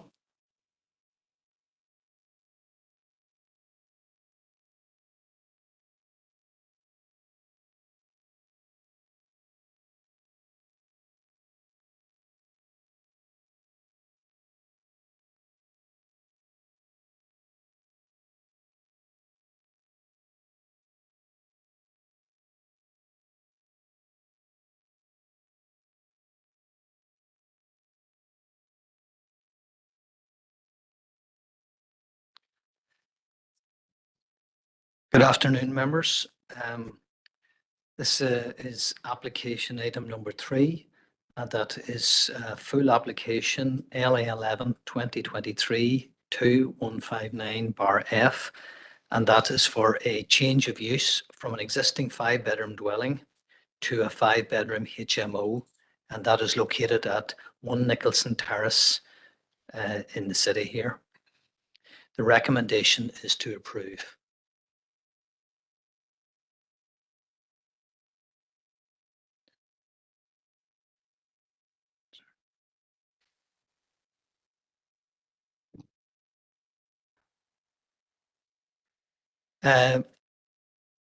The location, members, is at 1 Nicholson Terrace. It's in the end of terrace property. It's in the fairly close to the heart of the city. It's at Nicholson Terrace. It's just off the Academy Road, which is off the Northland Road. It's close to Brook Park in the central area of the city. just a photograph just to give the context of this is the actual property. End of terrace, traditional dwelling. It's the front of it. At the rear, there's like a lock-up garage at the yard to door to the yard. Fairly regular property. In terms of the floor plans, so the elevations are there. There's practically no change to the elevations, one slight amendment to a rear bathroom window. But existing and proposed are practically unchanged. In terms of the floor plans, this property, members, it's a fairly traditional two-story terrace dwelling. You see it. It's got living room, sitting room, and small kitchen on the ground floor. 2 bedrooms and a bathroom on the first floor, and you'll see on the second floor 3 small bedrooms. So in terms of the proposal, the only change is on the second floor, members. Really, they're remodeling or just a divider walls really to change the size of one of the bedrooms, just to divide them up, make them more regular bedrooms, and then they're splitting on the first floor. They're splitting the bathroom into bathroom and WC separately. So that's what this proposal amounts to. There's very little physical changes, only internal, and it's primarily for a change of use from this existing 5-bedroom terrace dwelling to a 5-bedroom HMO. In terms of the policy context, the policies which officers have considered this application against are the strategic planning policy statement for Northern Ireland, which is the high-level strategic policy, and particularly policies regarding to residential amenity and character, rather than specific on HMOs. In the Derry Area Plan, again, there's no specific policy on HMOs, but the relevant policies are BE1, urban design, BE4, the conservation areas, because this is in the Clarendon Street Conservation Area. Policy TR5, which deals with car parking developments, which is the key Derry Area Plan policy. It's also in the central area and in a CA5 protection. It's a residential stock protection area. In terms of the PPS3, the existing regional policies, which take a very important still, policy AMP2, access to the public road, particularly policy AMP7, which is to do with the car parking and servicing requirements, and related to that are the DOE DFI parking standards which apply. PPS 6 is also related to planning, archaeology and built heritage, and there's the setting of the nearby listed buildings at Academy Road, and also the Clarendon Street Conservation Area and the design guide for such. In terms of consultee responses, the key responses from the key consultee, and this, as I say, is the key issues to do with parking.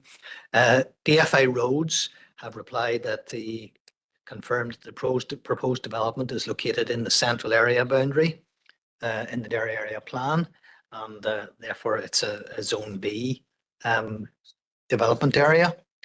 And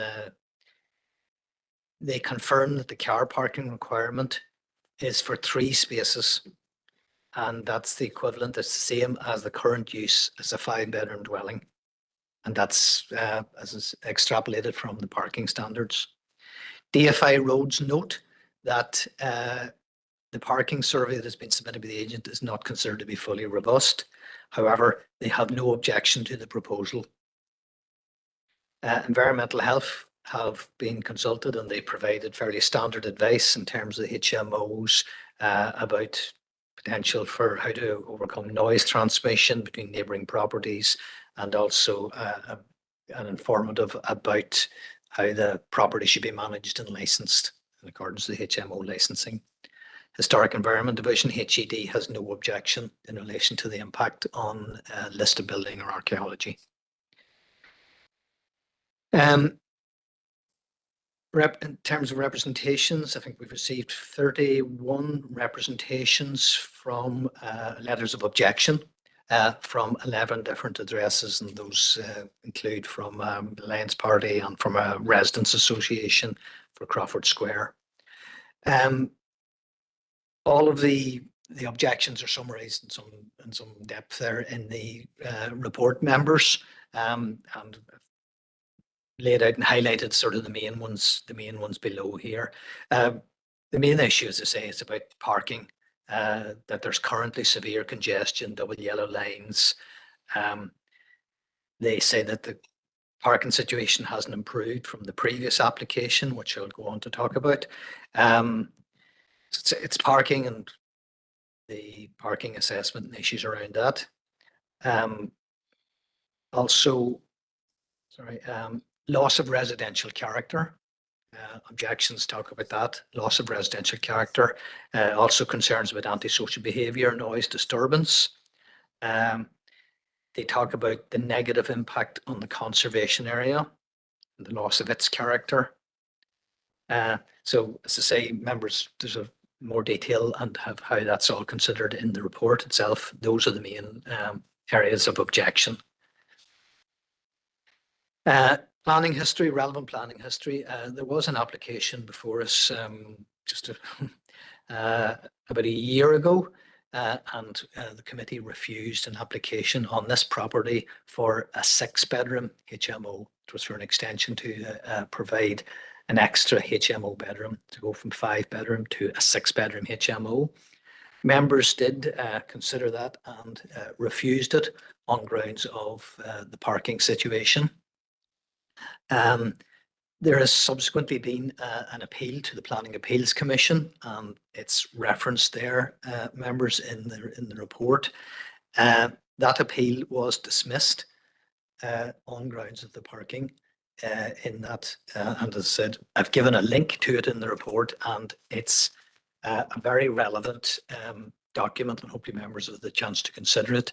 It was dismissed and in summary considered that the one extra parking space was one too many, and it was going to unacceptably harm the area. However, members, there has been some very useful consideration in that on both what's to consider in terms of parking here and in HMOs generally, but also on specifically on the issues of the character of the area, the residential change, and also the effect on the conservation area. So an awful lot of that, there's been useful consideration in that, and I'll refer to that probably later on, members, as part of the decision making. There is one other HMO approved on the street at number 16 Nicholson Terrace. That's the only planning history, although is that considered to be residential.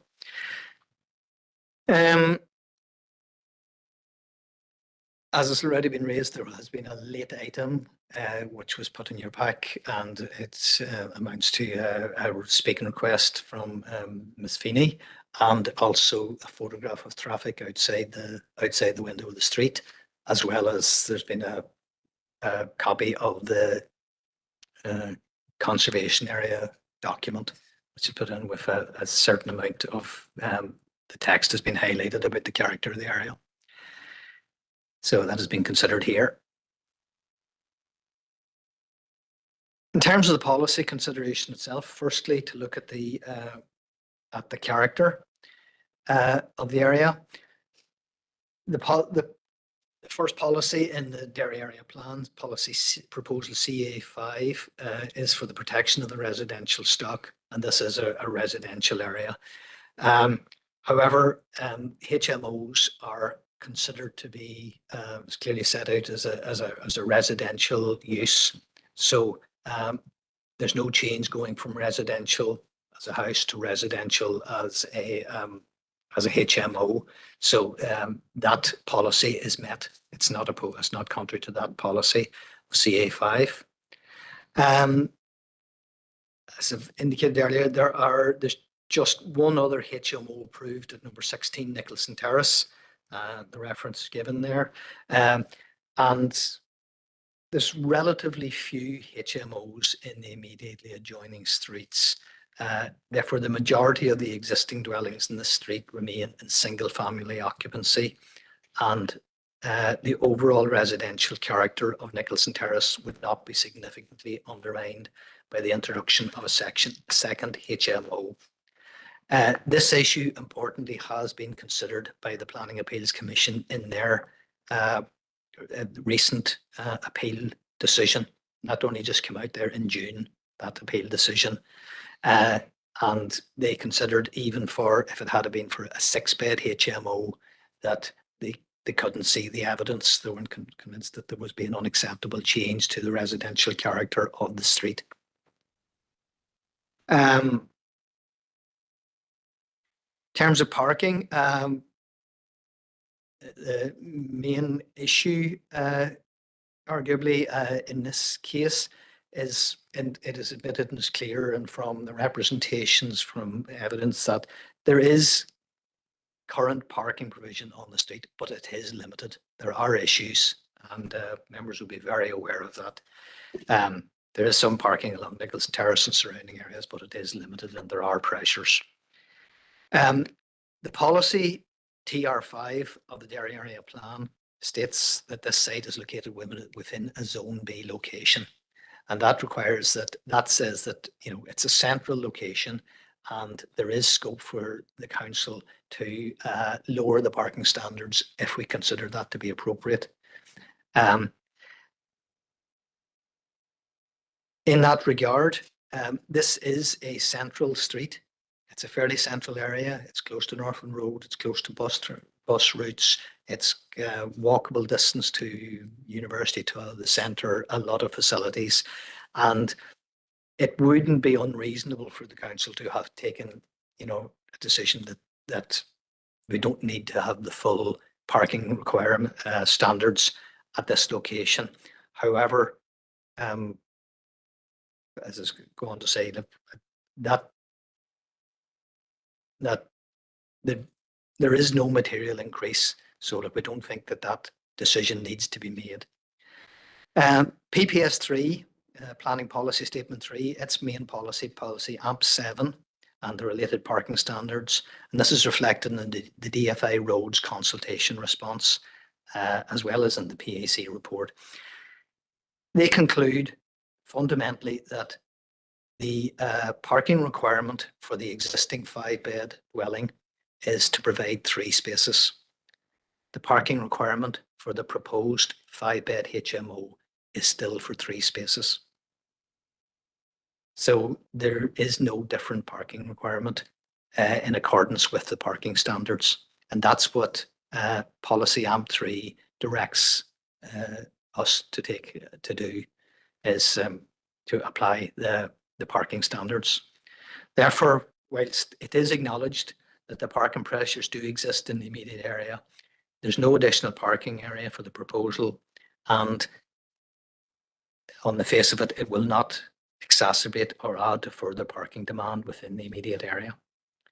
A parking survey was received. DFI Roads commented that, look, it wasn't a greater or robust parking study, similar to one that was put in previously. However, given that there's no increase in parking requirement, officers haven't put limited weight on that parking study. We give the applicant the opportunity to improve it and do it more during term time, etc. But he didn't take up on that. Therefore, because there's no additional parking requirement, it's not contrary to policy AMP 7 of PPS 3, or indeed of policy TR5 of the Derry Area Plan. And importantly, the PAC report did uphold the concerns of the neighbours and the council about the 1 extra parking space that would previously have been required. It gave a lot of useful consideration about the parking, and it accepted that it's basically, it's 0.6 of a space per bedroom. There was no evidence, or it can't be shown, that there would be an additional requirement because of this proposal. And that's, if we're consistent with that PAC report, we can't require an extra space now. In terms of the residential amenity, two main aspects, impact on nearby properties, and this has been the subject of objections as well. There's no additional windows other than a minor adjustment of the bathroom window, so that's not really an issue in terms of impact on neighbouring properties. If there are to be any complaints or noise disturbance, that's a matter for environmental health and different legislation. The PAC report also considered that, and considered that that wasn't a determining material consideration, that it was in the interests of any owner, developer, or whatever to ensure that the property is properly managed. So in terms of environmental health, through their noise legislation and also the HMO licensing regime, that would be addressed rather than certainly being a refusal reason through planning. Environmental health have provided informatives about how to avoid noise transmission to adjoining properties and etc. and sound insulation. And though it's not something which we can insist upon, the agent has written back to say that he would intend to apply that acoustic insulation upgrade. So therefore the conclusion is that this HMO would not adversely affect the amenity of noise of the nearby properties, and therefore it complies with the strategic planning policy statement, the SPPS, with regard to the amenity of the occupants of nearby properties. In terms of the residential amenity of the HMO itself, again, this proposal complies with the SPPS. There is a small yard, but it's an inner urban area. It's close to public open space like Brook Park, etc.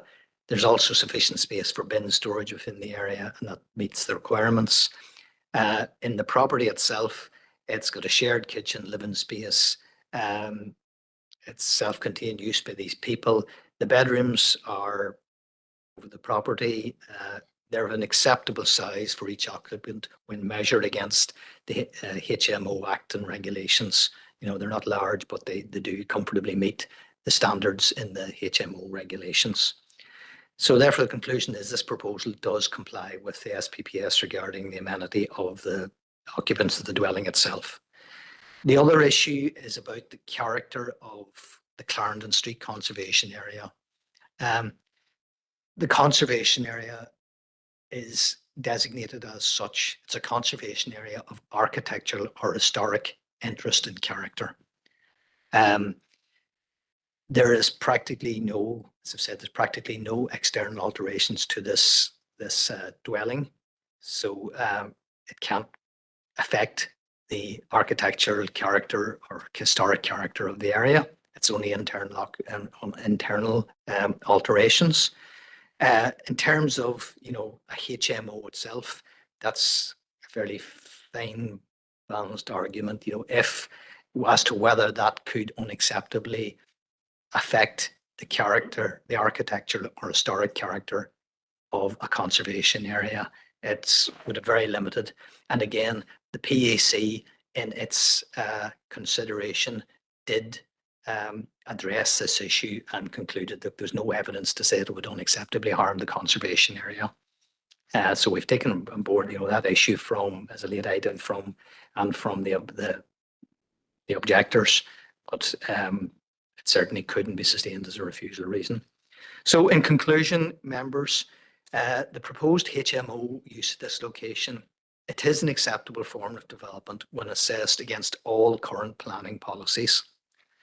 It will not unacceptably adversely affect the established character of this area. The proposal provides an acceptable living environment for its residents, and it will secure its continued residential use within this terrace row in accordance with the Derry Area Plan policy. The proposal has no requirement for additional parking, and as such, there is no policy basis to say that it would significantly impact upon the flow of traffic and prejudice road safety.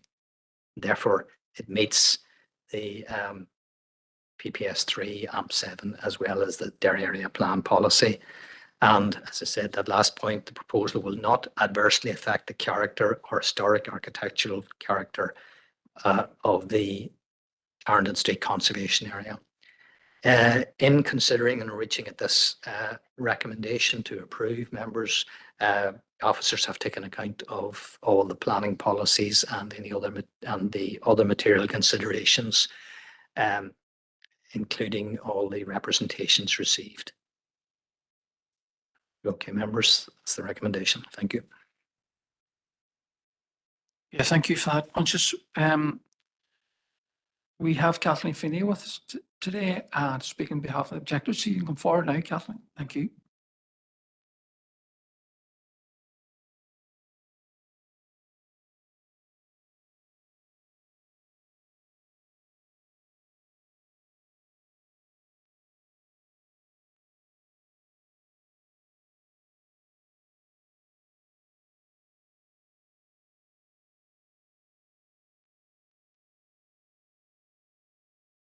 Hello, Kathleen, you're very welcome to Plan Committee today.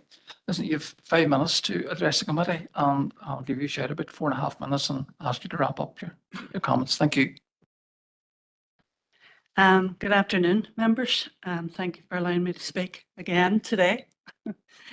My name's Kathleen Feeney and I've been a resident in Nicholson Terrace for 30+ years. I'm speaking on behalf of the residents of the Nicholson Terrace area who have strong objections to this HMO development.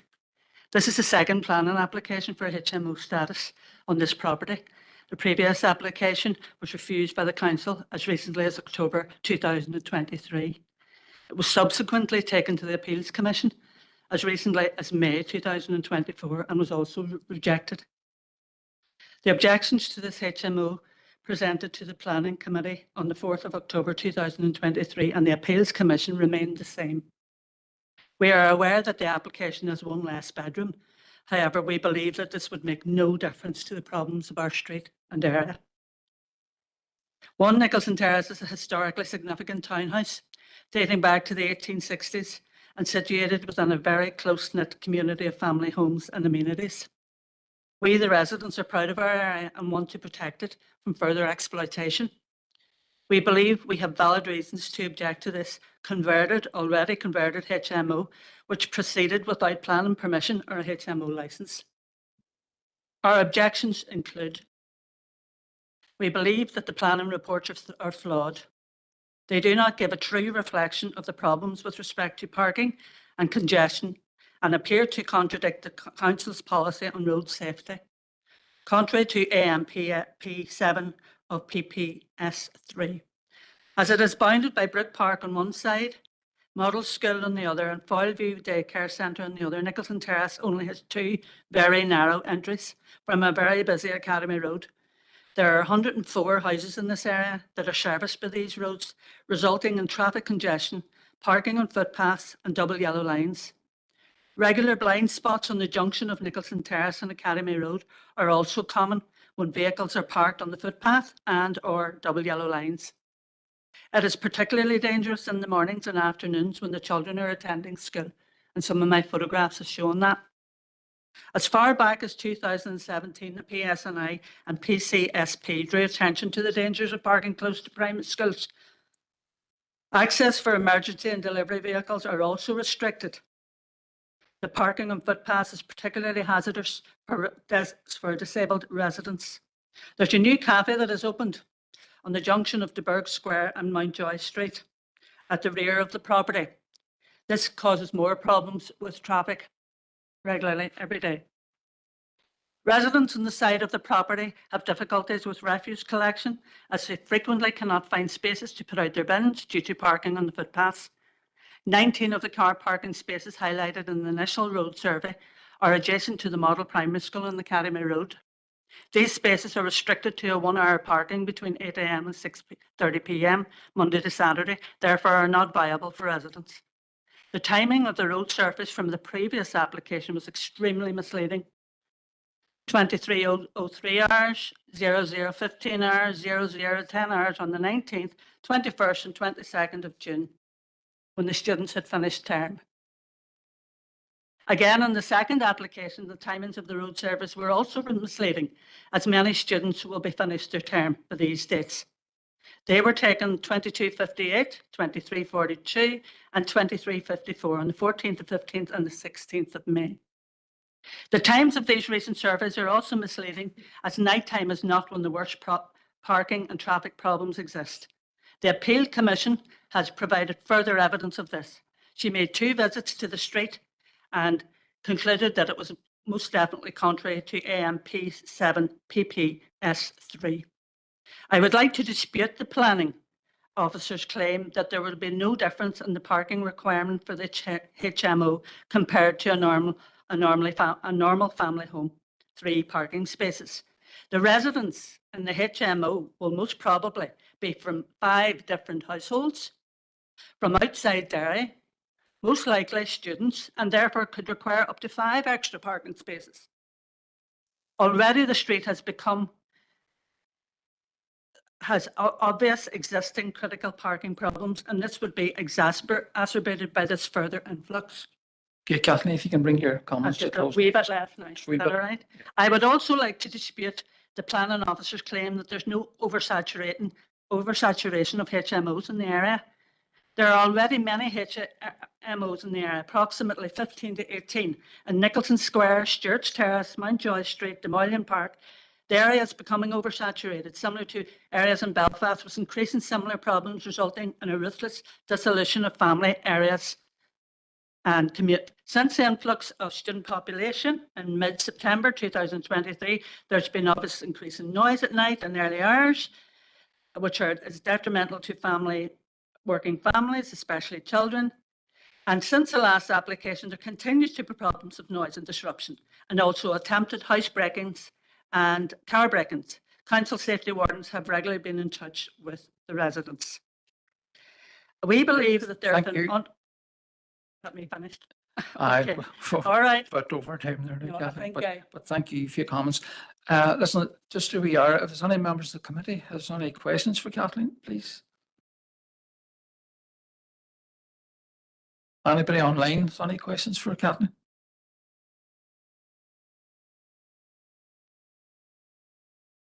No, Kathleen, thanks for your time coming to the plan committee today. Thank you.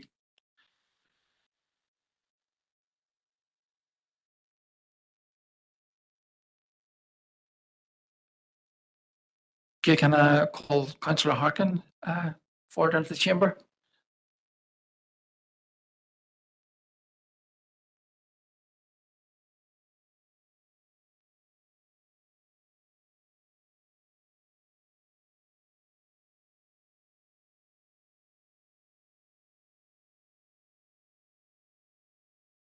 Okay, Sean, welcome to Plan Committee today. 5 minutes to speak in this, and I'll give you a shout about 4.5 minutes to ask you to wrap up. Thank you. Thank you, Chair, for the opportunity to come in and speak today. And I'm obviously here with the residents who are extremely frustrated that less than a year after having come to the council, seen this proposal, basically the exact same proposal rejected rightly by the committee, have to come back and re-argue this all over again. Now, people may be aware, and if they aren't, I'll make them aware that there was a meeting in Brook Park 2 weeks ago of over 80 people from the Rosemount and Glen, Lower Strand Road area, who are very concerned about what they see as unplanned developments through that area with a lack of consultation. And so from the outset, most of the people there, I think a majority of people there, are not opposed to student expansion or university expansion. They want to actually see it, but they don't think it should come at the expense of their areas and their and the residential areas that surround McGee. And there's a new residents group that is now set up that includes the residents in Nicholson Square and Terrace. So to my mind, there's three points that I wanted to draw out today. One, that the committee rightly rejected this on the basis the last time round, less than a year ago, on the basis of access, movement, and parking. And the exact same applies to this application because it's the same application. And so I would urge the committee to look at it the same way. The second one is that this went to the Planning Appeals Commission. They rejected it, and I want to commend council who gave a very good representation of the position that the committee took on behalf of the residents at that meeting. The commissioner herself, as Kathleen said, came to Derry twice from Belfast and actually got trapped on Nicholson Square because of traffic congestion there. And that's in her report. She couldn't get through the street and somebody had to drive backwards. Now, this is a common experience if you're down there, which speaks to the fact that this is already, the street's completely congested. So I think that that's important. And I think that the commissioner, who doesn't always make the right decision, made the right decision in this context. Kathleen mentioned that there is a new cafe there, and it's widely welcomed by the residents of the area because they see it as something that actually contributes to the area, makes it better. There's a local cafe now that people can gather in, that people can go and get a cup of coffee in. That also brings with it more traffic because some people walk there, some people drive there because the cafe is that popular. So that should be taken into consideration as well. The final point that I wanted to make is that Ulster University in the previous application sent a letter of support for the application, which they were challenged on by me and by residents, saying that they had actually not went and looked at the property. They hadn't spoken to or consulted with the residents in that area. And subsequently now, because of that engagement, the Ulster University has actually apologised for doing that and withdrawn, acknowledged that they were sending out these letters of support without doing any proper engagement with residents and actually contributing to the frustrations that residents actually had. And there is no letter of support, as people can see, for this application from Ulster University right now. Now, that we know that there is growing demand for a need for student accommodation in the area and other forms of accommodation, not just in this area, in general. And that's something that the task force is looking at. It's something that the council is looking at as well. And that has to happen in a way that is done properly, where residents are properly consulted, where it is planned out. There'll be a new set of policies that will be probably in action in the new year, where there's a lot of work that will remain to be done around HMOs and other forms of development.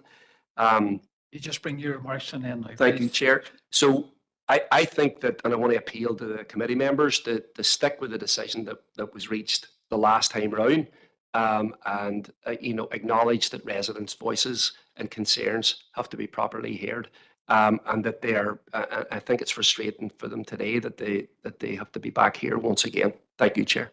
Okay, thank you, Councillor Harkin.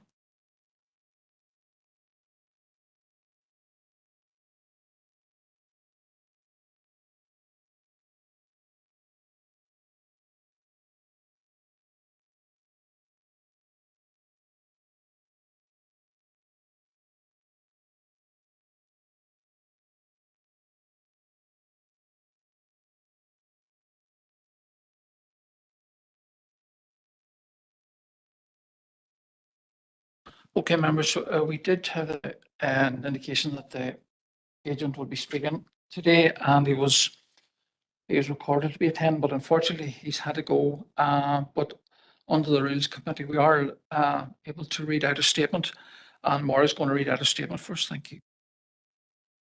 Thank you, Chair. Members, this is from Fonzie Hume. He was down as an agent registered to speak on this particular item. I represent City Property Estate Agents as management agent of the property. We have 12 years of experience in managing HMO properties and have had no issues over the 12 years. We are happy with the updated traffic surveys and agree that as a 5-bed HMO with off-street car parking at the rear of the property, there is no adverse impact in the area. We have good relations with residents in the areas of our other HMO managed properties, and we have strict antisocial behaviour policy. We have regular inspections of our HMO properties and CCTV fitted to front of this property at 1 Nicholson and other HMO properties to monitor property activity and for the benefit of the local residents to monitor the street area at the property. We hope that this property is approved today to help the need for accommodation at the university. And that's it, Chair. Thank you. Thank you, Maura. So we're going to move on now to any questions for the officers. So we'll open that to committee members.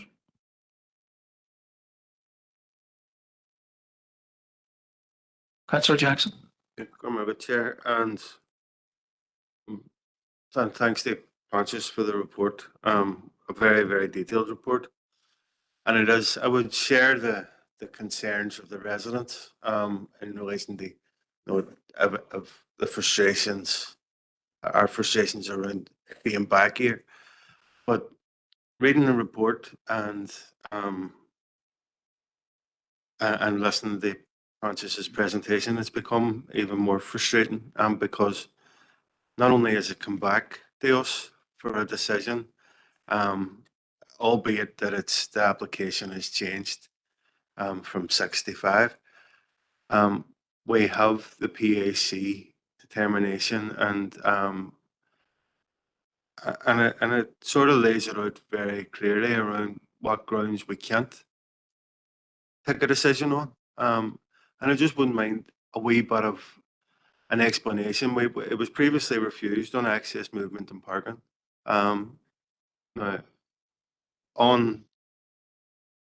based on the information that's in front of us now, on the basis of the PAC decision, our comments from the PAC, is that still an option? Because, and I just wouldn't mind a wee bit of clarity in relation to that. There was also commentary in relation to the residential character of that area, where again, the PAC have determined that that is not a valid reason for refusal. So it's been presented back to us as a committee, but our hands are effectively been tied behind our back, and I just well, that seems to be my assessment of it. So I wouldn't mind hearing more from either Francis or Philip in relation to this. Thanks, Chair. Thank you, Councillor Jackson.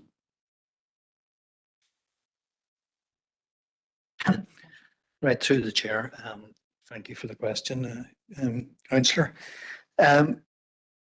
Really, as I said earlier, the PAC decision goes through very methodically all the considerations and all the concerns of objectors of third parties about and as to what the parking standard should be, what the parking requirement should be, and they concluded from this and from other PAC decisions that the parking standard that it is for 0.6 space is required per bedroom. That's an HMO or a house. The previous proposal, which was considered by the PAC, by ourselves and by the PAC, was for 6-bedroom HMO. It was for an extra bedroom. That meant that it required 4 spaces, an extra space.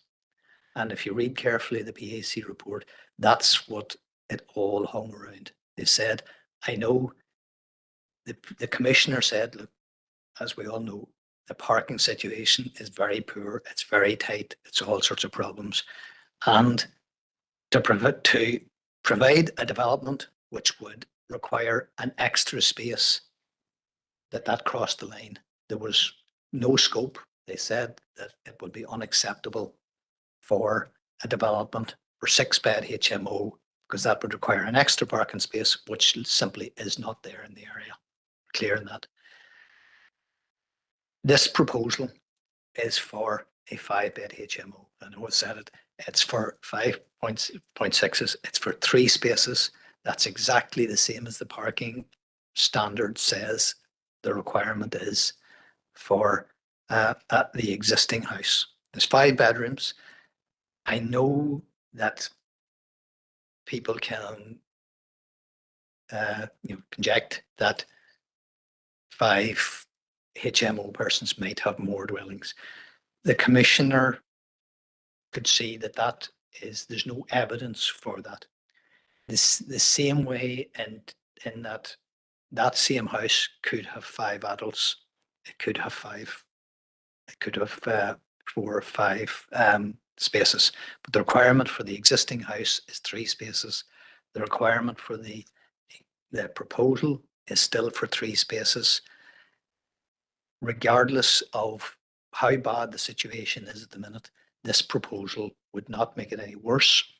It meets the in requirement, parking requirement. That's what the parking standards are. The planning policy says that we must follow that parking standards, and the parking standard, the policy is saying it's a very important difference is with this proposal that there's no extra required. And that's where I think if members were minded to refuse this proposal, I think they would need to carefully set out why they consider that their consideration and their decision is different from that of the PAC. So it would need to be set out.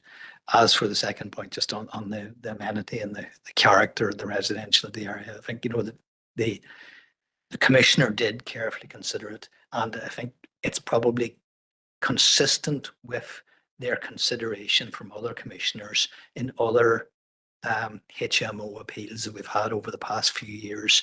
They didn't conclude that the character of the area would be unacceptably changed by this second HMO, or if there was any concerns about noise, antisocial behaviour.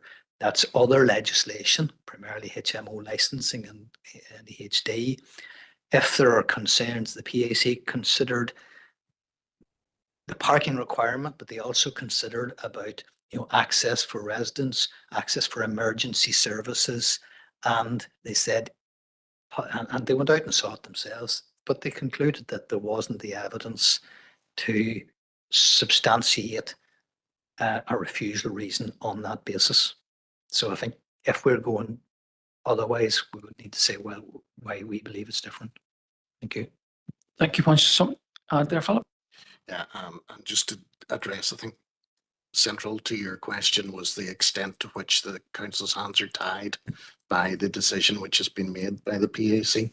And there's case law on the point within this jurisdiction from 2021. It's a case known as Abo Wind NI Limited, and it's NIQB 96. It's a decision of Mr. Justice Humphreys, and he pretty much addresses this exact issue head on. And I'll just, it's paragraph 92 on, if anybody wishes to look at the judgment that's relevant, paragraph 92, he's talking about a decision effectively of a PAC and the binding nature of such a decision. He says the question is whether the decision maker acted rationally in deciding to depart from or reject findings of fact. There must be a reason over and above the preference for one's own opinion to reject a finding that has been made after an investigation carried out under statutory powers. Now, throughout the judgment, he explains effectively why a decision of the PAC would be one that has been made under statutory powers, etc. He then goes on to say, at paragraph 100, I have found that the chief planner asked himself the wrong question. However, even if he had asked himself the correct question, it was simply not open to him as a matter of constitutional propriety and Wednesbury rationality to depart from the PAC decision. So when you're looking at a case such as this, you have to sort of ask yourself 3 questions. Firstly, is the decision that has been, the PAC decision that has been placed in front of you, relevant or confined to its own facts? Well, in this case, it's relevant and effectively the facts are largely the same. If it is relevant and not confined to its facts, well, again, don't have to worry too much about that. It should be followed in the absence of very good reasons to the contrary.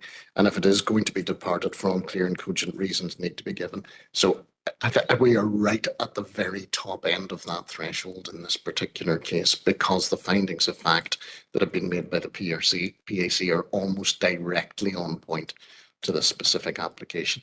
So I think there's a very, very high level of constraint on the committee in this case. Frank, your question? It confirms my frustrations in relation to this. Thanks, Chair. Councillor Minnan.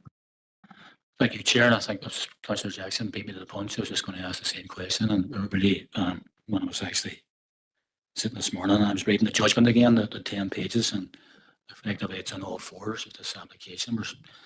We've a similar application except from 65, but it's in the nature of it. I find appeals can be good and bad. In this situation, the appeal has very much constrained this committee's ability to do anything,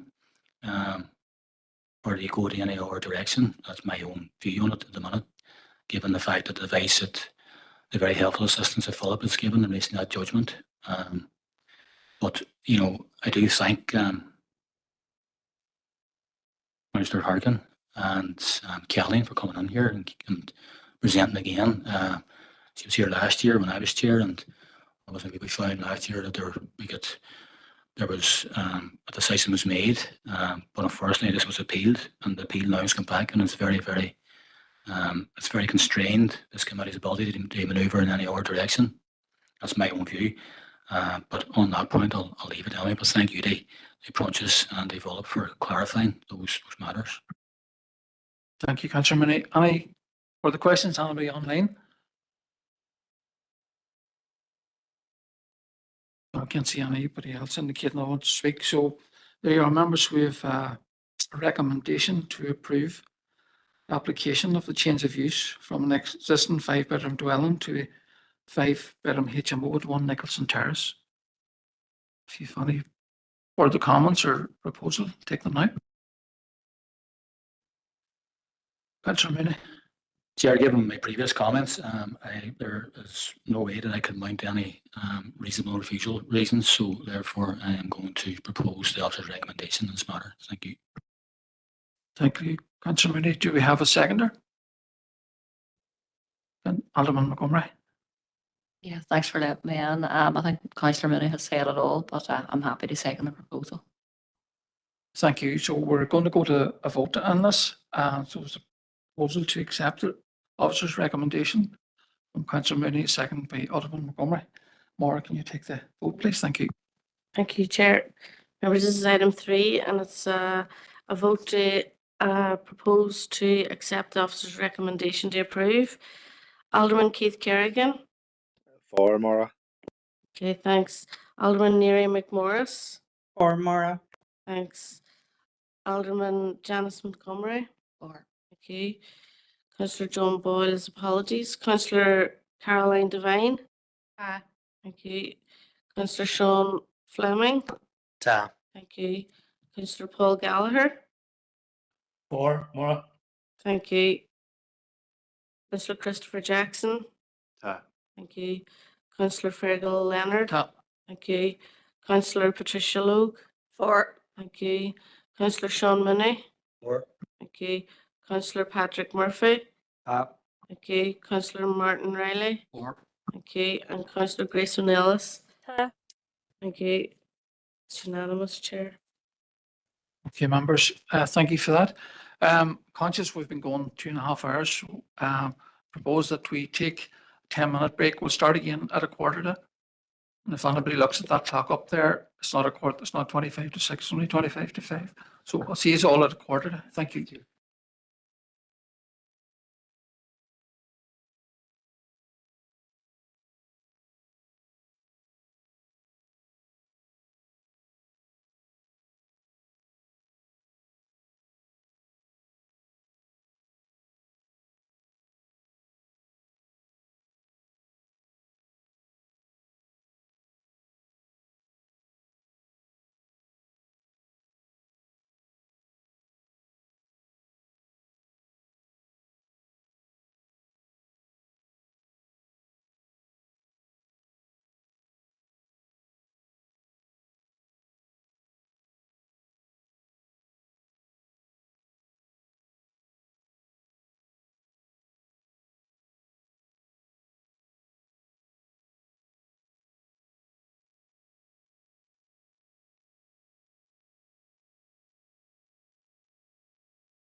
Okay, members, we're moving on to number 4. This is LA 11 bar 2023-1804. There's a site for dwelling and garage 50 metres north of Brew Road, new access into Carrick to Trans Road, and Laura will be taking us through this one. Thank you. Good afternoon, members. Application LA 11 2023-1804 O is an outline application for a dwelling and a garage 15 metres north of Sproul Road with access onto Carrick-Dartons Road at Castledearg, and the recommendation is to refuse. So this is the application site as defined by the red line on the site location plan on the aerial photo. It's the western half of a larger agricultural field and it's located at the crossroads of Sproul Road and Carrick-Dartons Road. The field itself is enclosed by a post and wire fence. There's a hedgerow along the roadside boundary with 1 tree and 2 trees on the southern field boundary. There's an existing agricultural access at the northern corner of the site. The land within the application site is predominantly level but rises slightly at the northern and eastern boundaries, and the site's located in the rural area approximately 3 kilometres southeast of Castledearg. So this is a concept plan provided by the agent for the planning application. It indicates the location of the dwelling proposed there in purple alongside landscaping on all the site boundaries. So here we have an image of the application site taken from Sproul Road. There's another one here, again from Sproul Road, and we have one from Carrick-Dartons Road. So this is the policy context under which the application was assessed, the Strabane area plan, the SPPS, and then the plan and policy statements 21, 2, 3, 6 and 15, along with the design guide there for Northern Ireland. Just in terms of representations, there was no letters or of support or objection received regarding this application. In terms of the consultation responses, there was no objections to the proposal and standard advice and conditions have been proposed from the consultees. This is outlined in detail in the planning report. So this application was on the countryside and therefore it's assessed under PPS 21. The application form requests that the site is assessed under policy CTY 2A of PPS 21. So that's for dwellings and existing clusters. And under policy CTY 2A, there's 6 criteria and that policy requires that all of those 6 criteria are met. So there, just in terms of the first criteria, that the cluster of development lies outside of a farm and consists of 4 or more buildings. So as you can see there from the image on the right hand side, there are 5 buildings in the vicinity of the application site, which include 4 dwellings and a car repair workshop building. They lie outside of a farm and consist of more than 4 dwellings. However, they're dispersed from each other and they're not considered a cluster. And therefore officers don't consider that that first criteria is met. So the second criteria requires that the cluster appears as a visual entity in the local landscape. So from that view here, at Sproul Road, approaching from the east, the buildings at 3 and 5 Sproul Road are not intervisible with the buildings at 12 Sproul Road and 5 Carrick-Dartons Road. So the collection of 5 buildings do not appear as a visual entity in the local landscape. Similarly, there was an appeal opposite the application site adjacent to number 12. And this determined that the buildings at 12 Sproul Road, 5 Carrick-Dartons Road and 3 and 5 Sproul Road are sequentially intervisible when travelling along Carrick-Dartons Road and Sproul Road, but because of the separation distances between them, they don't read as a cluster. And that was described as a particular and discrete unit, but rather a loose collection of buildings. So the site and the surrounding area hasn't changed since that decision, and as detailed on the slide in front of you and in the planning officer report. We concur with this assessment by the PAC, and therefore the second criteria isn't met. So the third criteria requires that the clusters associated with a focal point, such as a school, community building, and crossroads. So we can see clearly that there is a crossroads where the application site is located, and therefore we're content that that criteria is met. So criteria for policy CT by 2A refers to the site providing a suitable degree of enclosure and that it's bounded in sides with two sides, at least two sides with other development in the cluster. So there's two parts to this criteria. So in terms of it being bounded on at least two sides, as you can see there from the aerial image and the site location plans previously, it's not bounded with development on any side. The land to the north and east of the site is agricultural land. The land to the south on the other side of Sproul Road is a small field between 3 Sproul Road and the crossroads. Land to the west of the site on the other side of Dartons Road is a small field, and only really the top, the north and top of the site is opposite to the access lane to the workshop building to the rear of 12 Sproul Road. So then in terms of the other part of that criteria, where the site's required to provide a suitable degree of enclosure. It's clear from the images that there's very little vegetation along the site boundaries. You can see here in the photos that there's only 2 small trees along the southern site boundary, and the western boundary has a low hedge. The northern and eastern boundaries are devoid of vegetation. And this lack of boundary vegetation permits open views approaching the site in either direction along the 2 roads. And doesn't provide a suitable degree of enclosure to enable a new dwelling garage to integrate into the landscape. And in the same respect, then it's considered that the proposal doesn't satisfy policy CTY 13 of PPS 21, so the 4th criteria isn't satisfied. Just in terms of that, the agent has submitted in their supporting information that they would implement a landscaping scheme. And PPS 21 does allow for a landscaping scheme in addition to existing vegetation that is on a site. But clearly, there is very limited vegetation here at this application site. And it does allow for that to allow for some integration, but it is clear and that new planting alone will not be sufficient. And a building on an unacceptable site cannot be successfully integrated into the countryside by the use of new landscaping. So this site's considered unacceptable for a new dwelling given the lack of boundary vegetation on the site. The agent's supporting statement also refers to the site contours on the site, which sit below the road level and the backdrop of steeply sloping ground, which would assist in the absorption of the development, but officers have visited the site.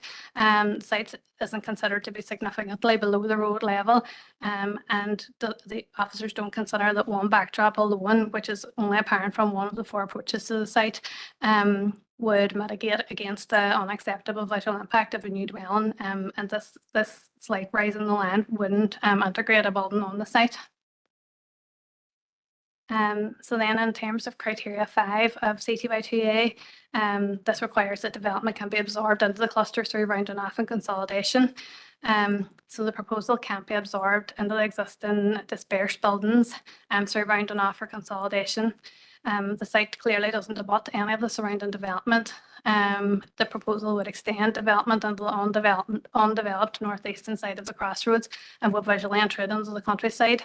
The application site provides a visual break between the existing buildings, and the proposal would result in the siting of 4 dwellings within 160 metre stretch of Sproul Road, which would create a suburban style build-up of development. This means that the 5th criteria of CTY2A is not met, and in the same respect, the proposal fails to comply with policy CTY 14 of PPS 21, which considers rural character. So the final criteria of policy CTY2A is that the development wouldn't adversely impact on residential amenity. So this is an outline application. While we have a concept plan, no detailed design is being provided. It's clear that there's sufficient separation distance between the application site or a dwelling on it between the site and any nearest dwellings. There's sufficient separation distance between the site and the car repair workshop that would mitigate against any potential impacts from noise. So the 6th criteria of CTY2A is met, and the proposal would also comply with the SPPS with regards to amenity. So overall, just to summarise, in terms of the principle of this development proposal, under policy CTY2A of PPS 21, so this policy requires that all 6 criteria are met, and as we've outlined in the planning report in detail, and the presentation here in front of you, the proposal fails to meet 4 of those 6 criteria, and therefore is not considered to be acceptable in principle. So whilst we don't consider the proposal to be acceptable in principle, we have to consider it under any other relevant policies. So we have looked at policy CTY8, but clearly there is no existing ribbon of development here, and a dwelling on the site wouldn't create or add to a ribbon of development, and the proposal doesn't engage the exception within policy CTY8. Then overall, in terms of PPS 21, the development doesn't meet any of the criteria outlined in policy CTY1, which would permit the development on the countryside, and there's been no overriding reasons demonstrated to justify why it's essential in this location. In terms of policy CTY16, so this considers the sewage disposal at the site. So this has been demonstrated on the drawings to be a septic tank and soak away. Consultations have been carried out in that respect, and the consultees have no objections. So it's considered that it complies with policy CTY 16. In terms of PPS 15, the development's not within a floodplain, and there's no watercourses at the site. It's partially within a predicted surface water flood area. DFI rivers were consulted. As you can see from the site photos, there was a flooding on the site on the day of the site visit, but they are content that following their own site visits that a field soak away drainage system has been improved and is now working again, and therefore a drainage assessment isn't required. So the proposal is compliant with PPS 15. In terms of PPS 3, which considers the access and parking of the site, a new access is proposed onto Carrickdartons Road. Visibility displays will require the face of hedgerow. DFI roads have no objections and they're content, and there's sufficient space available within the site for parking and manoeuvring. Therefore, the proposal complies with PPS 3. In terms of natural heritage, which is considered under PPS 2, ecological statement has been provided. The access point was moved to avoid tree removal. There's no hydrological links to any designated site. SAS have been consulted and have no objections, and there won't be any adverse impact on any designated sites or protected species. Therefore, the proposal complies with PPS 2. In terms of PPS 6, the site was in proximity of a standing stone, and HED have been consulted and have no objections. So there was later information submitted regarding this planning application, which was circulated to members.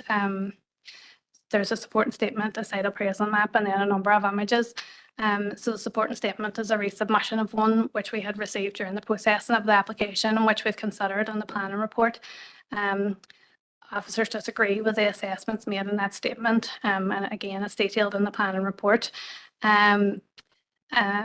Planning officers have summarised that as well in the presentation, and we're content with our assessment of this application under policy CTY2A, and we remain of a recommendation to refuse.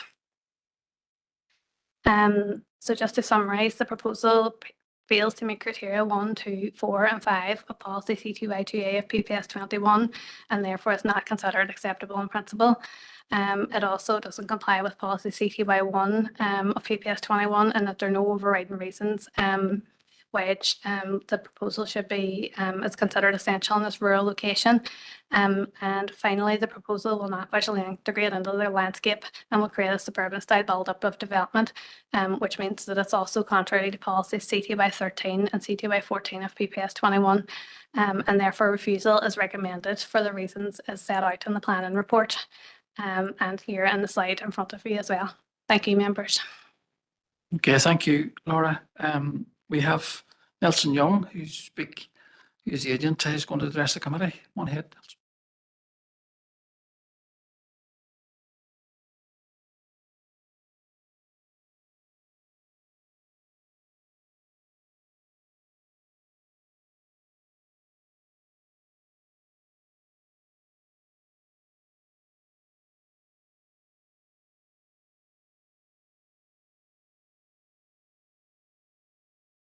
Well, so you're welcome to the committee today. You've 5 minutes to address the members, and I'll give you a shout about 4.5 minutes to ask you to wrap up your comments. Sorry. Thank you. Okay, thank you, Chair. Good afternoon, all. Thank you for the opportunity to speak here today. Please feel free to refer to the site appraisal map and figures 1 to 16 as I go. So we believe that approval should be granted for the proposed site at the existing cluster of development as we feel it meets all criteria of PPS 21 policy CTY 2A. Following is a detailed description of how the site meets with all parts of the policy. CTY 2A paragraph 1 states, the cluster of development lies outside of a farm and consists of 4 or more buildings, of which at least 3 are dwellings. The proposed site is surrounded by an existing cluster of development, which lies outside of a farm and consists of 4 number existing dwellings and 1 commercial premises, all of which are in close proximity of each other. Therefore, there are 5 number accountable buildings under the policy. CTY 2A paragraph 2 states, the cluster appears as a visual entity in the local landscape. The site is surrounded by an existing development. The site is surrounded by existing development and the area is known locally to have a number of buildings and dwellings historically situated around the proposed site and in close proximity of each other.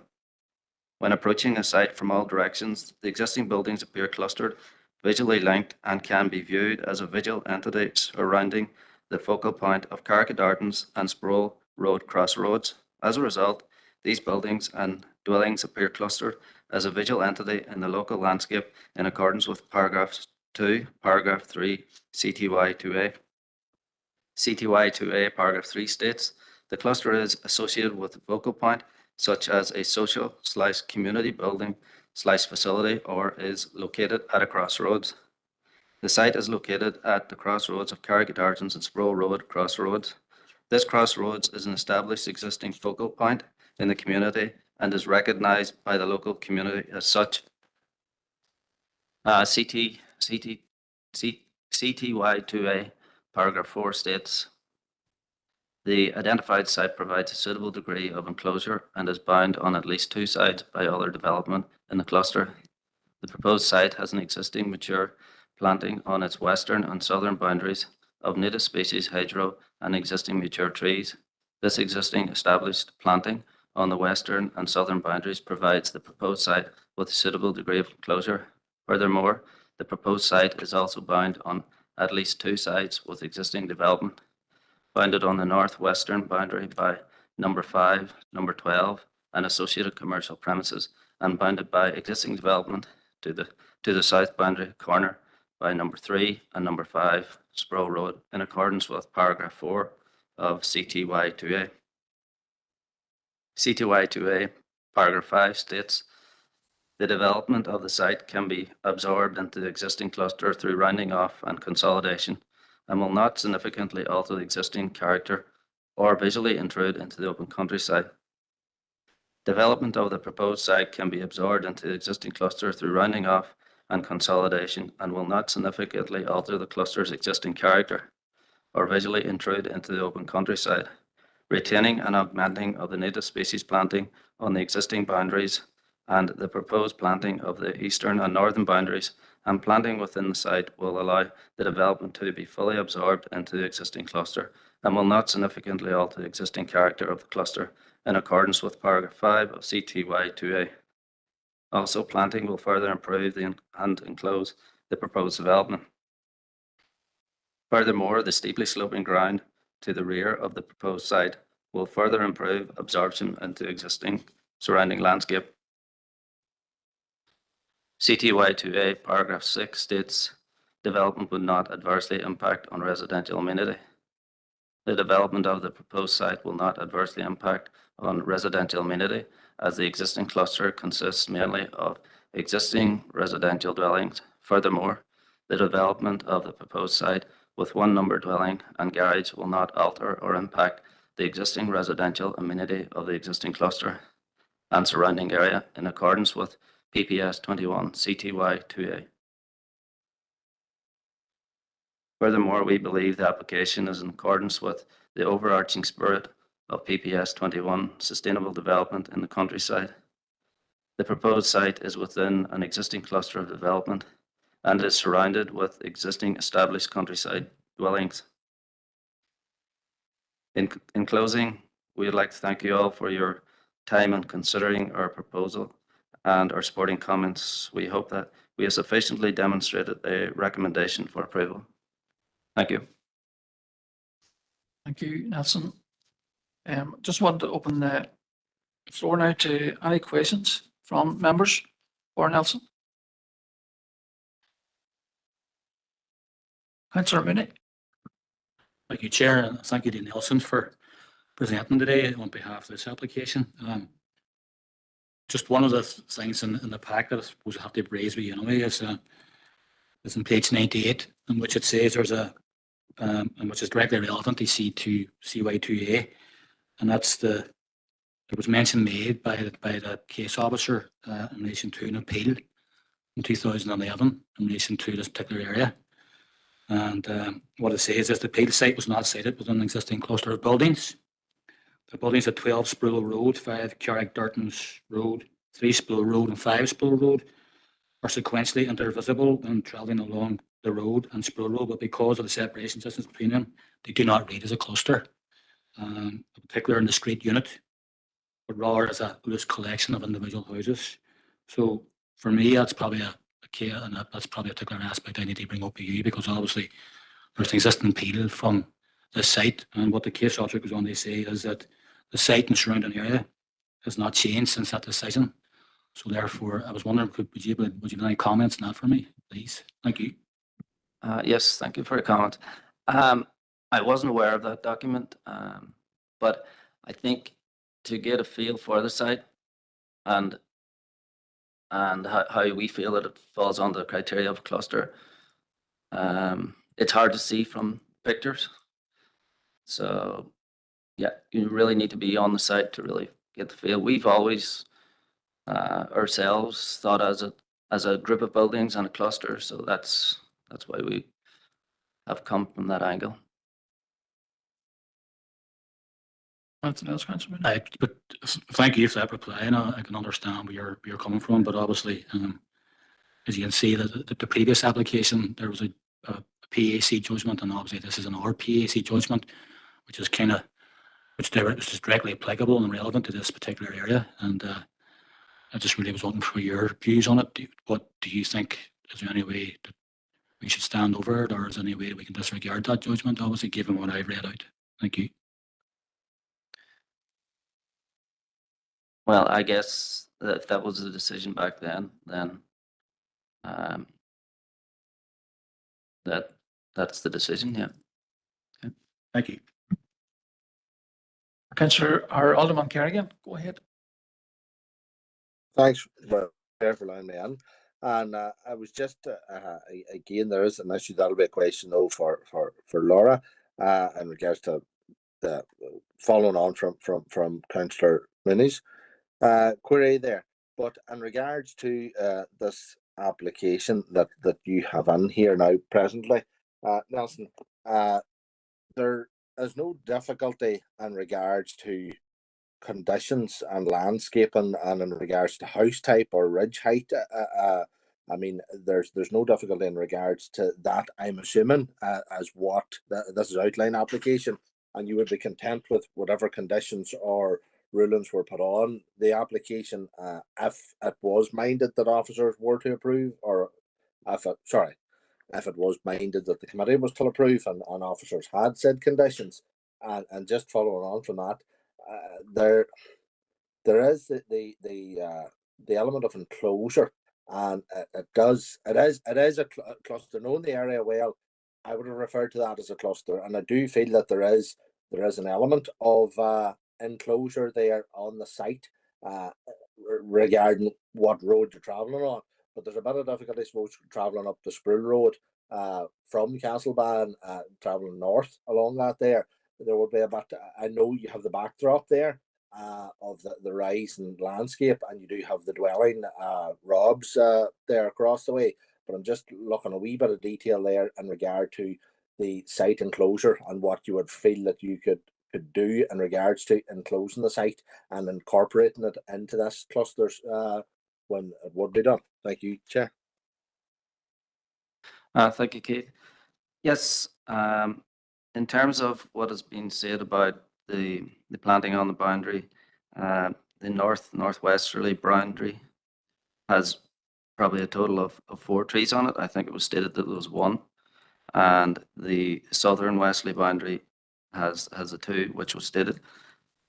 Yes, if we get go ahead with this, I think my site appraisal has demonstrated that we could plant this out in such a way that it will absorb into the surroundings pretty well. If that answers your question, Keith. That's grand. Thank you, Chair.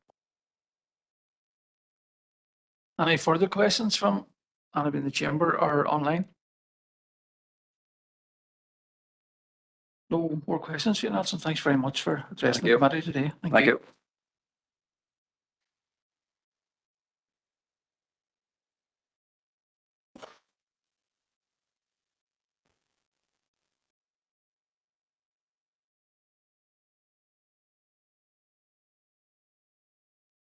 Okay, members, if there's anybody has any questions for officers, go ahead.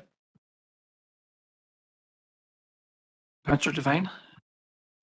Thanks, Chair. I suppose I'm going to make a point, and I know it's something it had highlighted before we came in today, just in relation to the PAC. So it's for Philip, and I think it's already been answered in our previous conversation. So where there's a decision from the PAC, unless we have really substantive reasons that it's different from the PAC decision, we are really bound to go with that. Philip, is that the case for here as well? Yep. So the 3-stage test is the 3-question test is the same essentially. Is the decision relevant or is it confined to its own facts? Again, with very similar facts.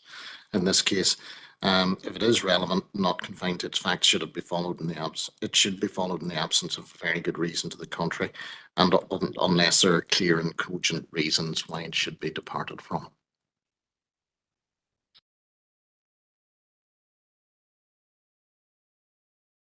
Are you okay with that, Councillor? Alderman Kerrigan? Thank you, Chair, for allowing me on. It was just in reference to that.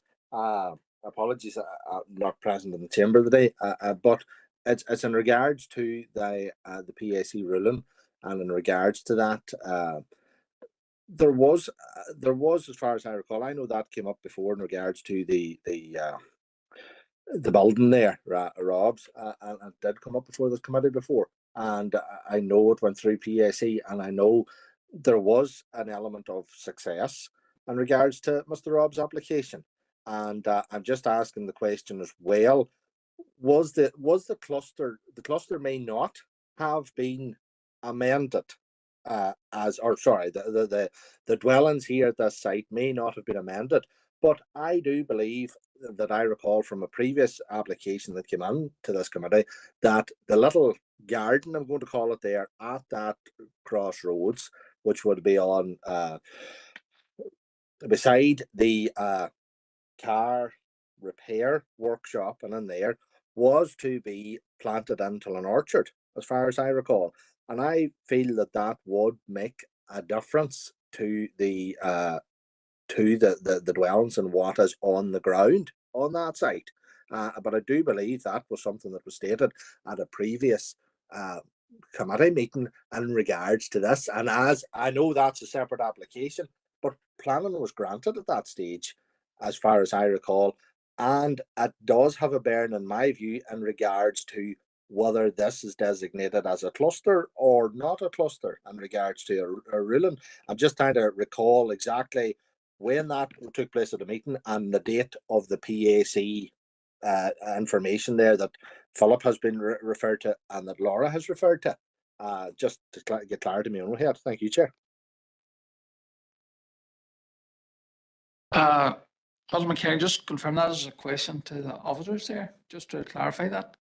It is. It's to whoever wishes to take it. Should it be Philip or should it be Laura? Whoever pulls the short straw. We're just sorting out straws here. Okay. We'll get back to you. Councillor Kerrigan, through the chair, the planning appeals decision at this location is dated back from 2012, so that's pre-transfer. The application I think you may be referring to was when we have been as part of council. So the point that's been made in the report is that in terms of clustering, there's a direct relevance here. In terms of the policy hasn't changed as such, and the officer assessment is that the site and the area has not changed, and the buildings that are there still do not read as a cluster. And that is the point that officers are making in the report and today in the presentation.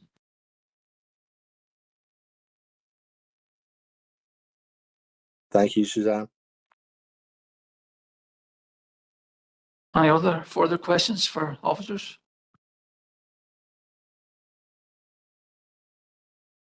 Nope. No further questions, members. So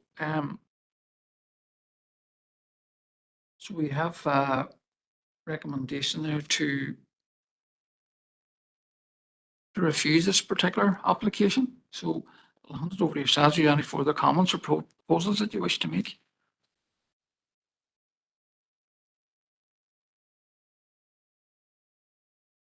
Councillor Alderman Kerrigan, go ahead. Chair, I have documentation written down here, but I'm in two minds with the chair. I do feel that it may well be beneficial to get an actual visit to the site to look at it. As I say, I have worked through the pack. I've looked through the pack. I've looked through the late items as well as come in. I know the site well, and I've, as I say, beyond that road at least every fortnight, and so I know the location of it. I recall previous applications in regards to this area and in regards to these dwellings in this area. But as I say, I do have items there in regards, and I do feel that I could argue in regulation to 3 points, all right, and I could give the fourth one a good touch. But I personally feel maybe at this stage it might.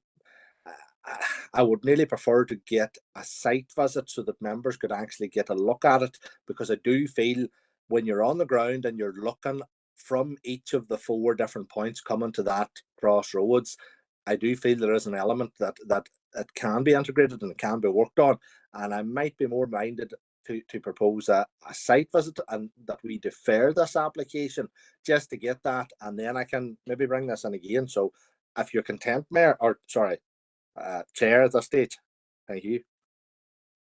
Thank you, Alderman Kerry. I'll just bring in Alderman Montgomery at this stage. Thank you, Chair, for letting me in. I was going to make the same suggestion. The photographs on the report compared to the photographs we had received at late notice, they are very conflicting for me. And unlike Councillor Alderman Kerrigan, I am not familiar with the area, and I just feel maybe a site visit would benefit me and maybe others. Thanks. So we have a proposal there to defer this to allow for a site visit. So Councillor Kerrigan, or Divine, sorry. Can I ask then, even if we go out for a site visit, is that going to do away with the fact that the PAC's given us has given a decision already? I'm just wondering how that affects any decision we make. Go ahead, Philip.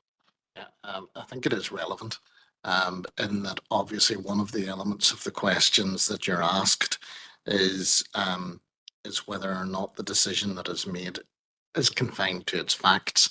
The decision that we're referring to is a 2012 decision. The view of officers is that the situation on the ground is the same as it was at the time that the PAC decision was made. However, if members are unfamiliar with the site, then they may wish to undertake the site visit to go out and see whether or not, in their opinion, the site looks similar to the position it would have been in 2012. I appreciate you haven't been there in 2012, but equally, you know, if there's a brand new skyscraper that's been thrown up that doesn't show on the site or something, you might form a view. I think if a site visit has been requested, I couldn't give you legal advice that would say that a site visit could not potentially be relevant, albeit Okay, thank you for that, Philip. Alderman, Sorry, I just wanted to say I would be happy to second the proposal. thank you. So I just want to run it past members here. Councillor, Just one thing, Chair, I was wondering, would it be possible to get if officers or my legal team would have a copy of that 2011 judgment? And I could have a sight of it, and perhaps our members would be very helpful for me as well. I don't really mind about a site visit, but the problem is that I've never been to the site. So as Councillor Jackson pointed out there, I wasn't there in 2011, and I haven't been there and have never been there. So I wouldn't know what it was then, and I don't know now, and that's the issue. Well, Councillor Kerrigan, or Alderman Kerrigan, knows the site very well. I'm sure he knows it from 2012. If he could confirm to the committee that there has been no adoptions or alterations to the site, that'd be helpful for me. But in light of that, I have no issue with a site visit. okay, and can I take it then we're all in agreement with the site visit? Yeah, thank you. And we'll also circulate that particular PSC decision.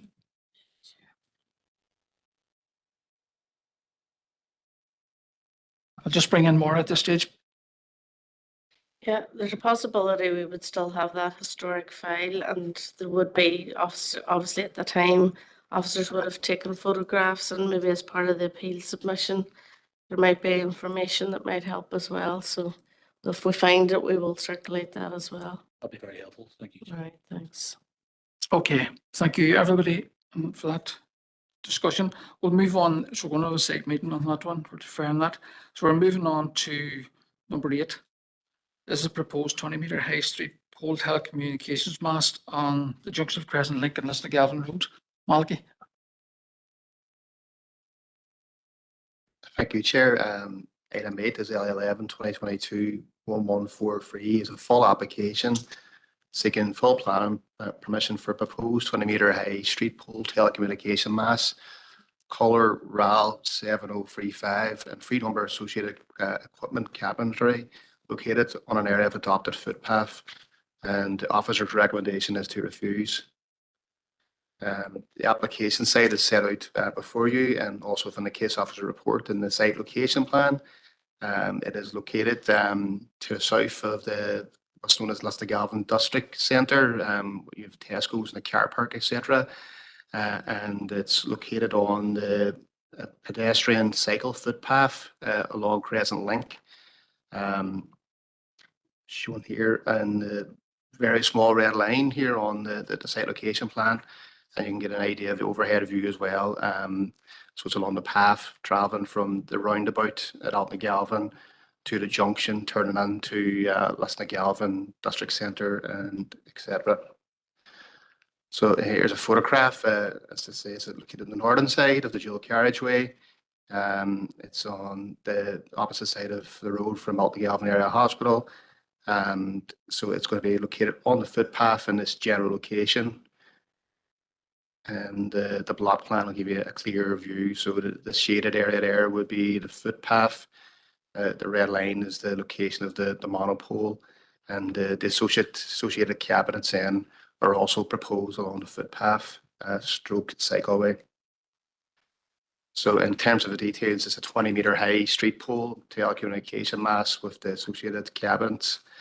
The agent has put on some information in terms of design and has described it as a slimmest design possible, which enables multi-technologies to be supported from the site and is more visually sensitive and easier to assimilate into a street scene than the lattice towers that would have been more prevalent back in the 90s and early 2000s.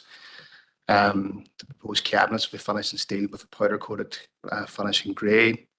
And the intention of the telecommunication is as a part of the 5G rollout, as I suppose an upgrade from what we're probably currently used to 3G and 4G over the years. This is aimed towards 5G coverage within the city, and in particular that area around Lisnagalvin, Altnagalvin.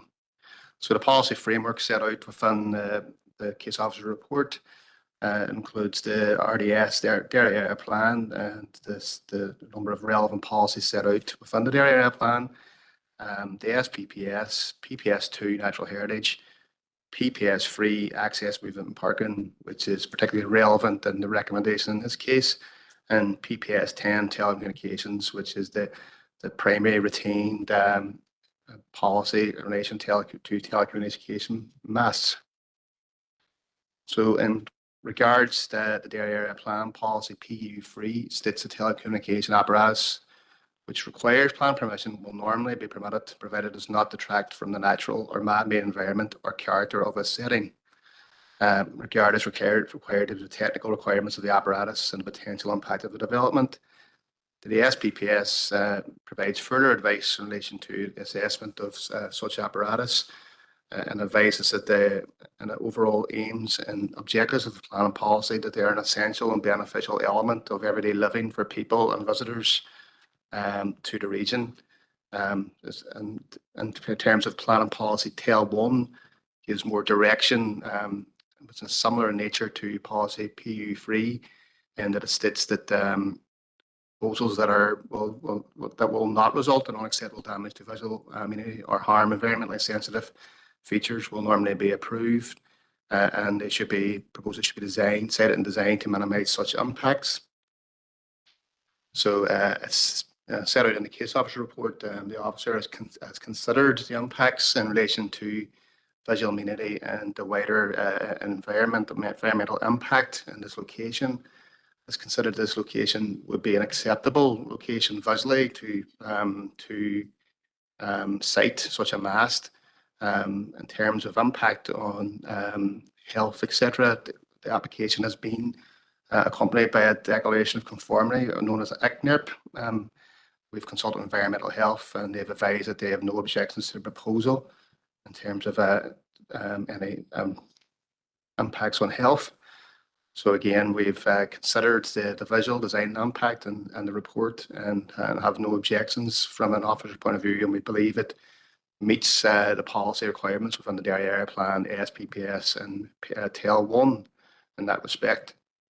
And again, in terms of the nearest residential property is approximately 200 metres north at Avondale Avenue and Waveney Park. Environmental health with no objections. There's quite a large police station located between the site and the nearest residential properties, which you'll probably know has its own telecommunication masts and apparatus at that location. So in terms of visual impact, you'd have to consider the wider context here in terms of absorbing a 20-metre high monopole. So it's considered that development not unacceptably affect the amenity of any surrounding properties to an unreasonable degree. So there's all our material considerations set out in all our plan and policy, and in this particular case, PPS-free is relevant in terms of the actual location of the mast and its associated cabins on the public footpath. As you set out in the description, it is on an adopted public footpath, but it's not only a footpath, a standard footpath. It's a DFA roads considered an important footpath cycleway within the wider waterside area. So it's located on the footpath on the northern side of Crescent Link. The footpath currently measures 3.3 metres in depth. The monopole and its cabinets have a maximum depth of 0.9 metres, approximately 1.8 with the cabinet doors open, and a combined width of 5 metres. DFA considered if this was allowed, it would result in a reduction of the footpath depth to 2.4 metres. They have advised in their consultation response that the proposed layout would create an obstruction to pedestrian stroke cycle traffic, and this would have a particularly negative impact on people with disabilities and others whose mobility is impaired. And again, they go into more detail in the application proposal, and they have, in the case officer report and their consultation response, they consider that there's sufficient width to the rear of the footpath for the development. At its present location, it will be contrary to PPS-free ANP1 in that it would, if permitted, result in an unacceptable narrowing of a footway and cycleway, thereby prejudicing the free flow of pedestrians and cyclists in conditions of general safety. Now, this matter is not the first time this type of refusal reason has been brought forward in relation to telecommunication masts. There was an appeal in South Belfast, I believe, relation to similar refusal reason by Belfast City Council, but the PAC didn't find in favour, and they relied on the Institute of Highways standards. We asked DFA Roads to consider that in their response. DFA Roads have advised that the PAC rule refers to a siting of telecommunication equipment on a standard footway, and they've given weight to the fact that this proposal is located on a combined footway cycleway, and they believe the relevant document or supplementary guidance would be contained within the DMRB, and that the desirable minimum width of a footway cycleway is 5 metres, 3 metres for a cycleway and 2 metres for the footway. And the absolute minimum distance is, the absolute minimum dimension is 3 metres. So 1.5 for a cycleway and 1.5 for a footway. As previously stated, this is currently 3.3 metres in width. Placing equipment will reduce it to 2.4 metre with the doors closed and 1.5 metres with doors opened. And again, they've referred to other relevant documents issued by the Department of Transport in the UK in July 2020, which states that for a shared footway cycleway, the minimum width should be 3 metres if accommodating up to 300 pedestrians per hour, or 4.5 metres if accommodating more. Given the figures above, DFA Roads have advised that the minimum width of 3 metres cannot be achieved by this proposal. Officers have considered the consultation response from Roads and the documents they've referred to, and have given weight to that in their recommendation, and have provided a refusal reason in that respect. We've also considered other natural heritage and environmental issues. In the Senate report, there's no issues from an officer's perspective. So therefore, in summary, and having considered all material considerations, including the development plan, relevant policies, consultations, the officers are recommending refusal of the proposal based on that it will prejudice public safety and pedestrian safety as per the DFA Roads recommendation and as per the refusal reason set out in the case officer's report. Thank you, Chair. Thank you, Malachy. We have no indicator speakers on this, so we'll go straight to questions for Malachy or any officers.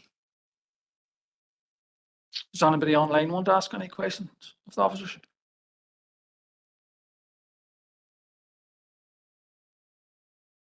No. So members, the recommendation here is to refuse this particular application. Sorry, my apologies. Councillor Jackson. I don't have a question, Chair, but I suppose that if you move past the questions part, I can say I've no reason for one for to start off with. I've no reason to disagree with the recommendation. Like this, our council are going to great lengths, putting quite a lot of effort on they expand and develop our green infrastructure, and we can't.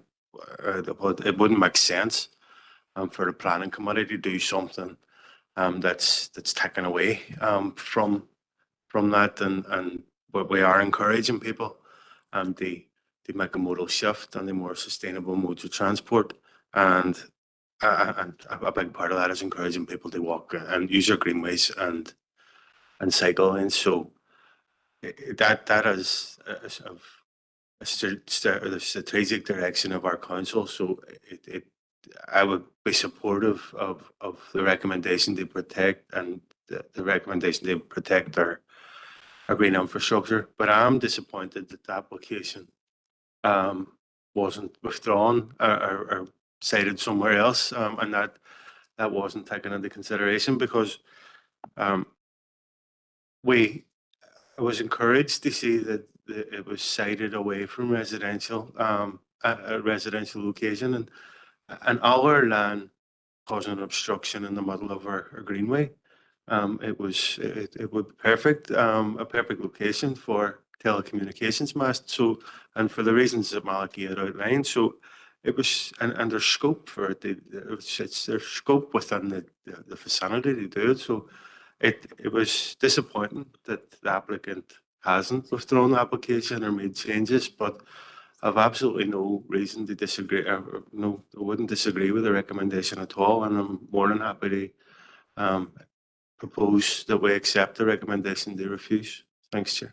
Okay, thank you, Councillor Jackson. That's for a proposal. Councillor Mick. Yes, Chair, thank you, and I'm quite content to second that proposal, given what Councillor Jackson has said, and obviously what was outlined by Malachi in relation to the problems associated with that location, with putting that actual mast there. But quite right in what Councillor Jackson said. Obviously, our aim is to move the green infrastructure, things like that there, and we're going to be potentially losing part of that for cyclists and people who are walking there. So, quite happy to second that. Thank you, Chair. Thank you. So, members, we have a proposal and a seconder to accept the officer's recommendation and refuse the application. So, we'll go to a vote on this. Thank you, Chair. Members, it's item 8 and it's proposed to accept officer's recommendation. Alderman Keith Kerrigan. Alderman Kerrigan. For Maura, the mute wouldn't turn off there. For. Thank you. Alderman Neil McMorris. For Maura. Thank you. Alderman Janice Montgomery. For. Thank you. Councillor Joan Boyle, his apologies. Councillor Caroline Devine. Thank you. And Councillor Sean Fleming. Ta. Thank you. Councillor Paul Gallagher. For Maura. Thanks. Councillor Christopher Jackson. Thank you. Councillor Fergal Leonard. Thank you. Councillor Patricia Logue. For. Thank you. Councillor Sean Mooney. For. Councillor Patrick Murphy. Ta. Councillor Martin Riley. For. Thank you. And Councillor Grace O'Neillis. Thank you. It's unanimous, Chair. Okay, members, thank you for that. And that's the end of our applications for today. Just want to apologise to you. I skipped an item earlier on, matters arising from the open minutes of the Planning Committee meeting held on the 2nd of October. Has anybody any matters arising from that? No, thank you.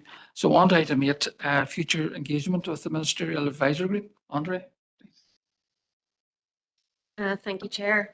So, members, the purpose of this report is to seek members' approval to request the Ministerial Advisory Group, MAG, to convene an expert panel to review 2 current planning applications, LA 11 2024 0721F and LA 11 2023 1913F, to advise and design for these key sites. So, members will recall that the committee agreed that MAG could be asked to convene panels to review significant applications as identified by the senior planning team.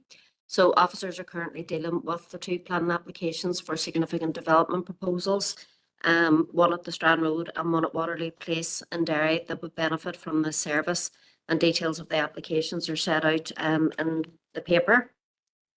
So officers advise that engagement with MAG would be useful given the fact that both applications are for significant development on important sites in the city.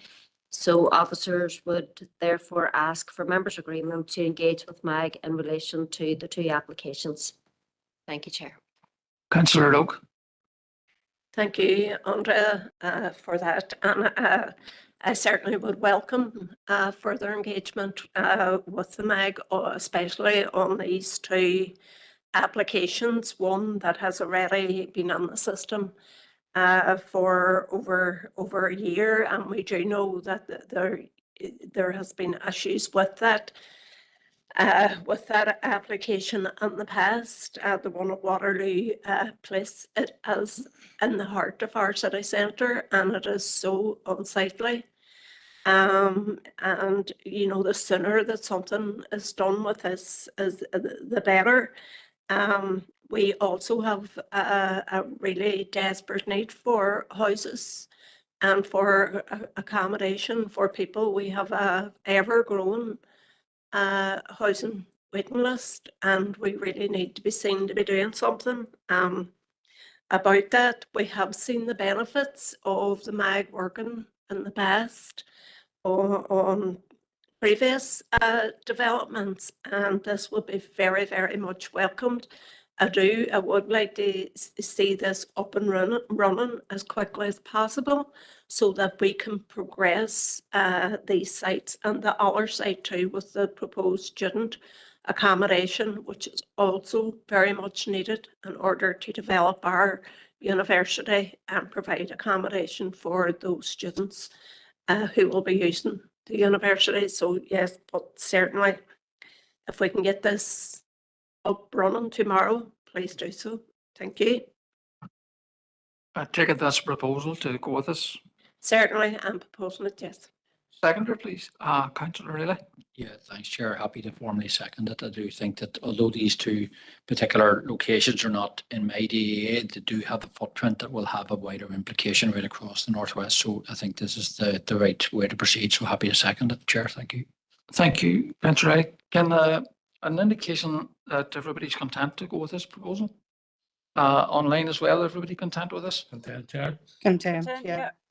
Content. Thank you, everybody. Moving on to item 9. Answer again, please. Yeah, thank you, Chair.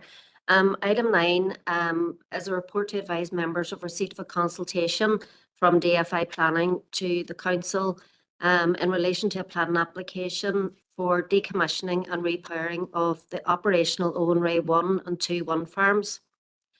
The planning application is being processed and considered by the Department for Infrastructure Strategic Planning Division, and they've consulted the council to seek any comments they wish to make on the development proposal in relation to its council area. So the application comprises the decommissioning and repowering of the operational Owen Ray 1 and 2 wind farms. The development will comprise of the following main components: decommissioning and removal of the existing turbines, erection of 14 three-bladed horizontal axis wind turbines of up to 156.5 metre tip height with capacity output of up to 67.2 megawatts and ancillary works. So all details pertaining to the applications, including all associated plans, drawings, reports and documents, are available to view in the planning portal, and the application is also accompanied by an environmental statement.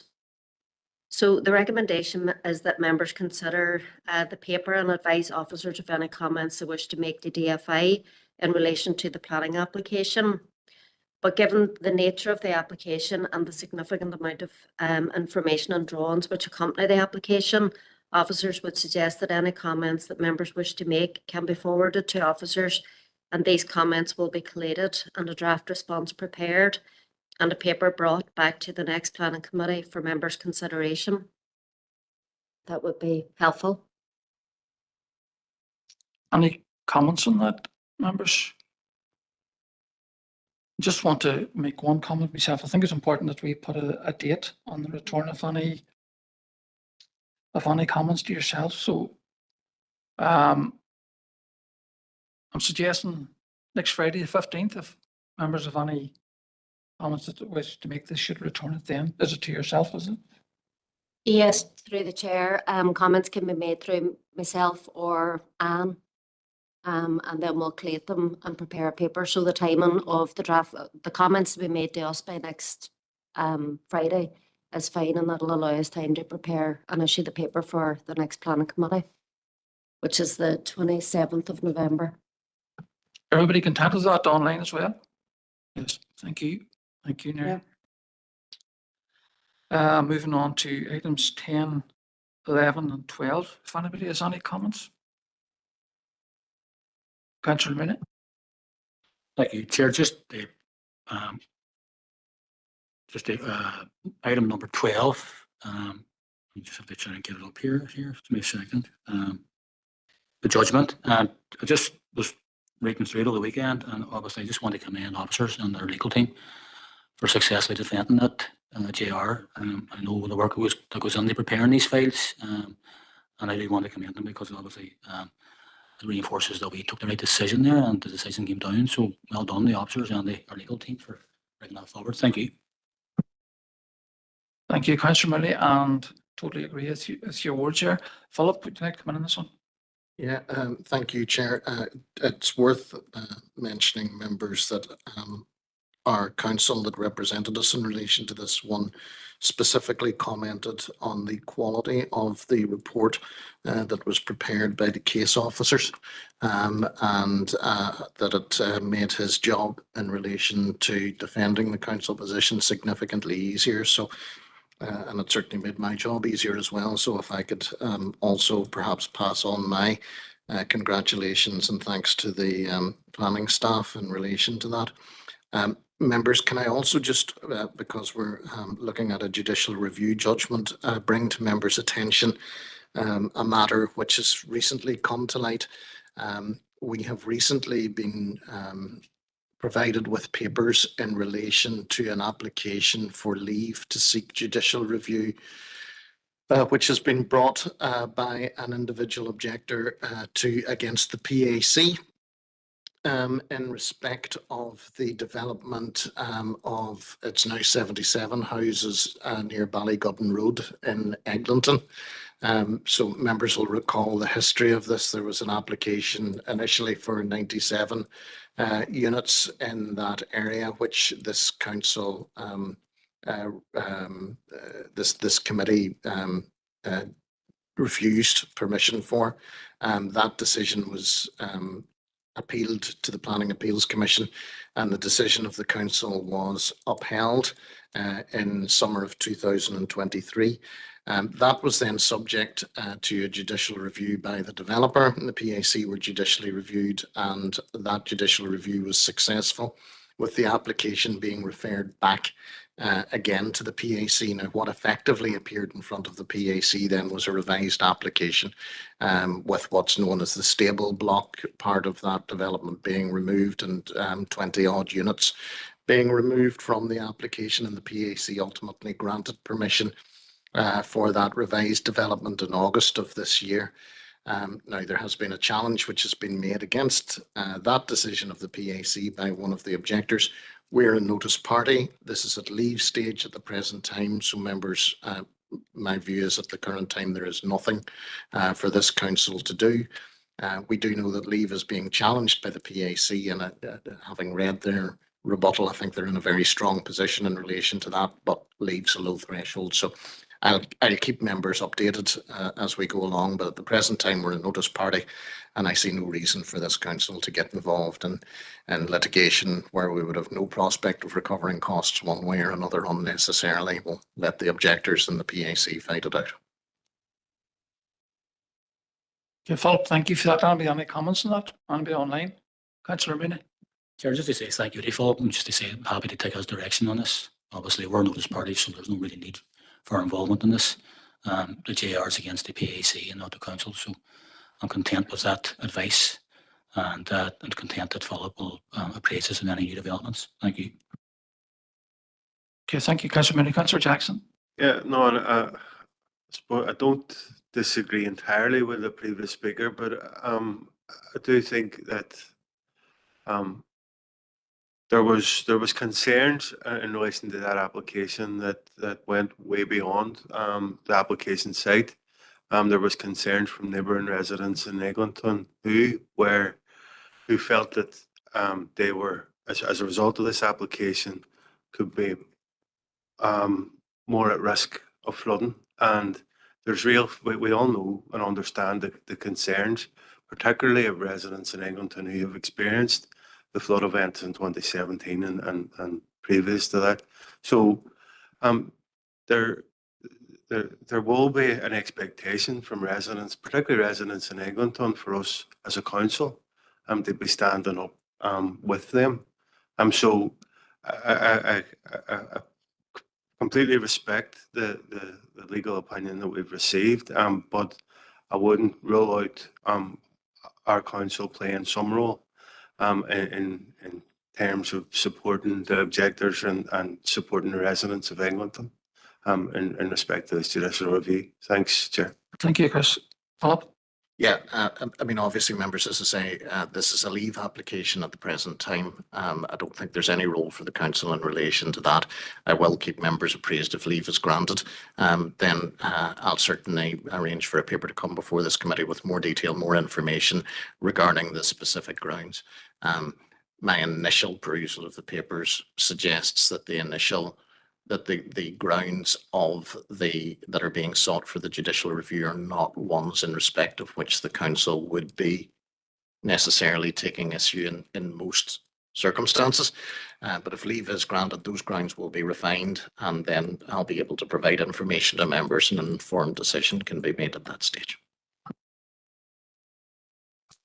Okay, members, listen, that brings us to the end of the meeting. Thank you to officers and staff and to everybody for their participation today, and safe journey home. And just reminder again that our next meeting will be on the 27th of November. Thank you. Thank you, Chair. And welcome back to Maura.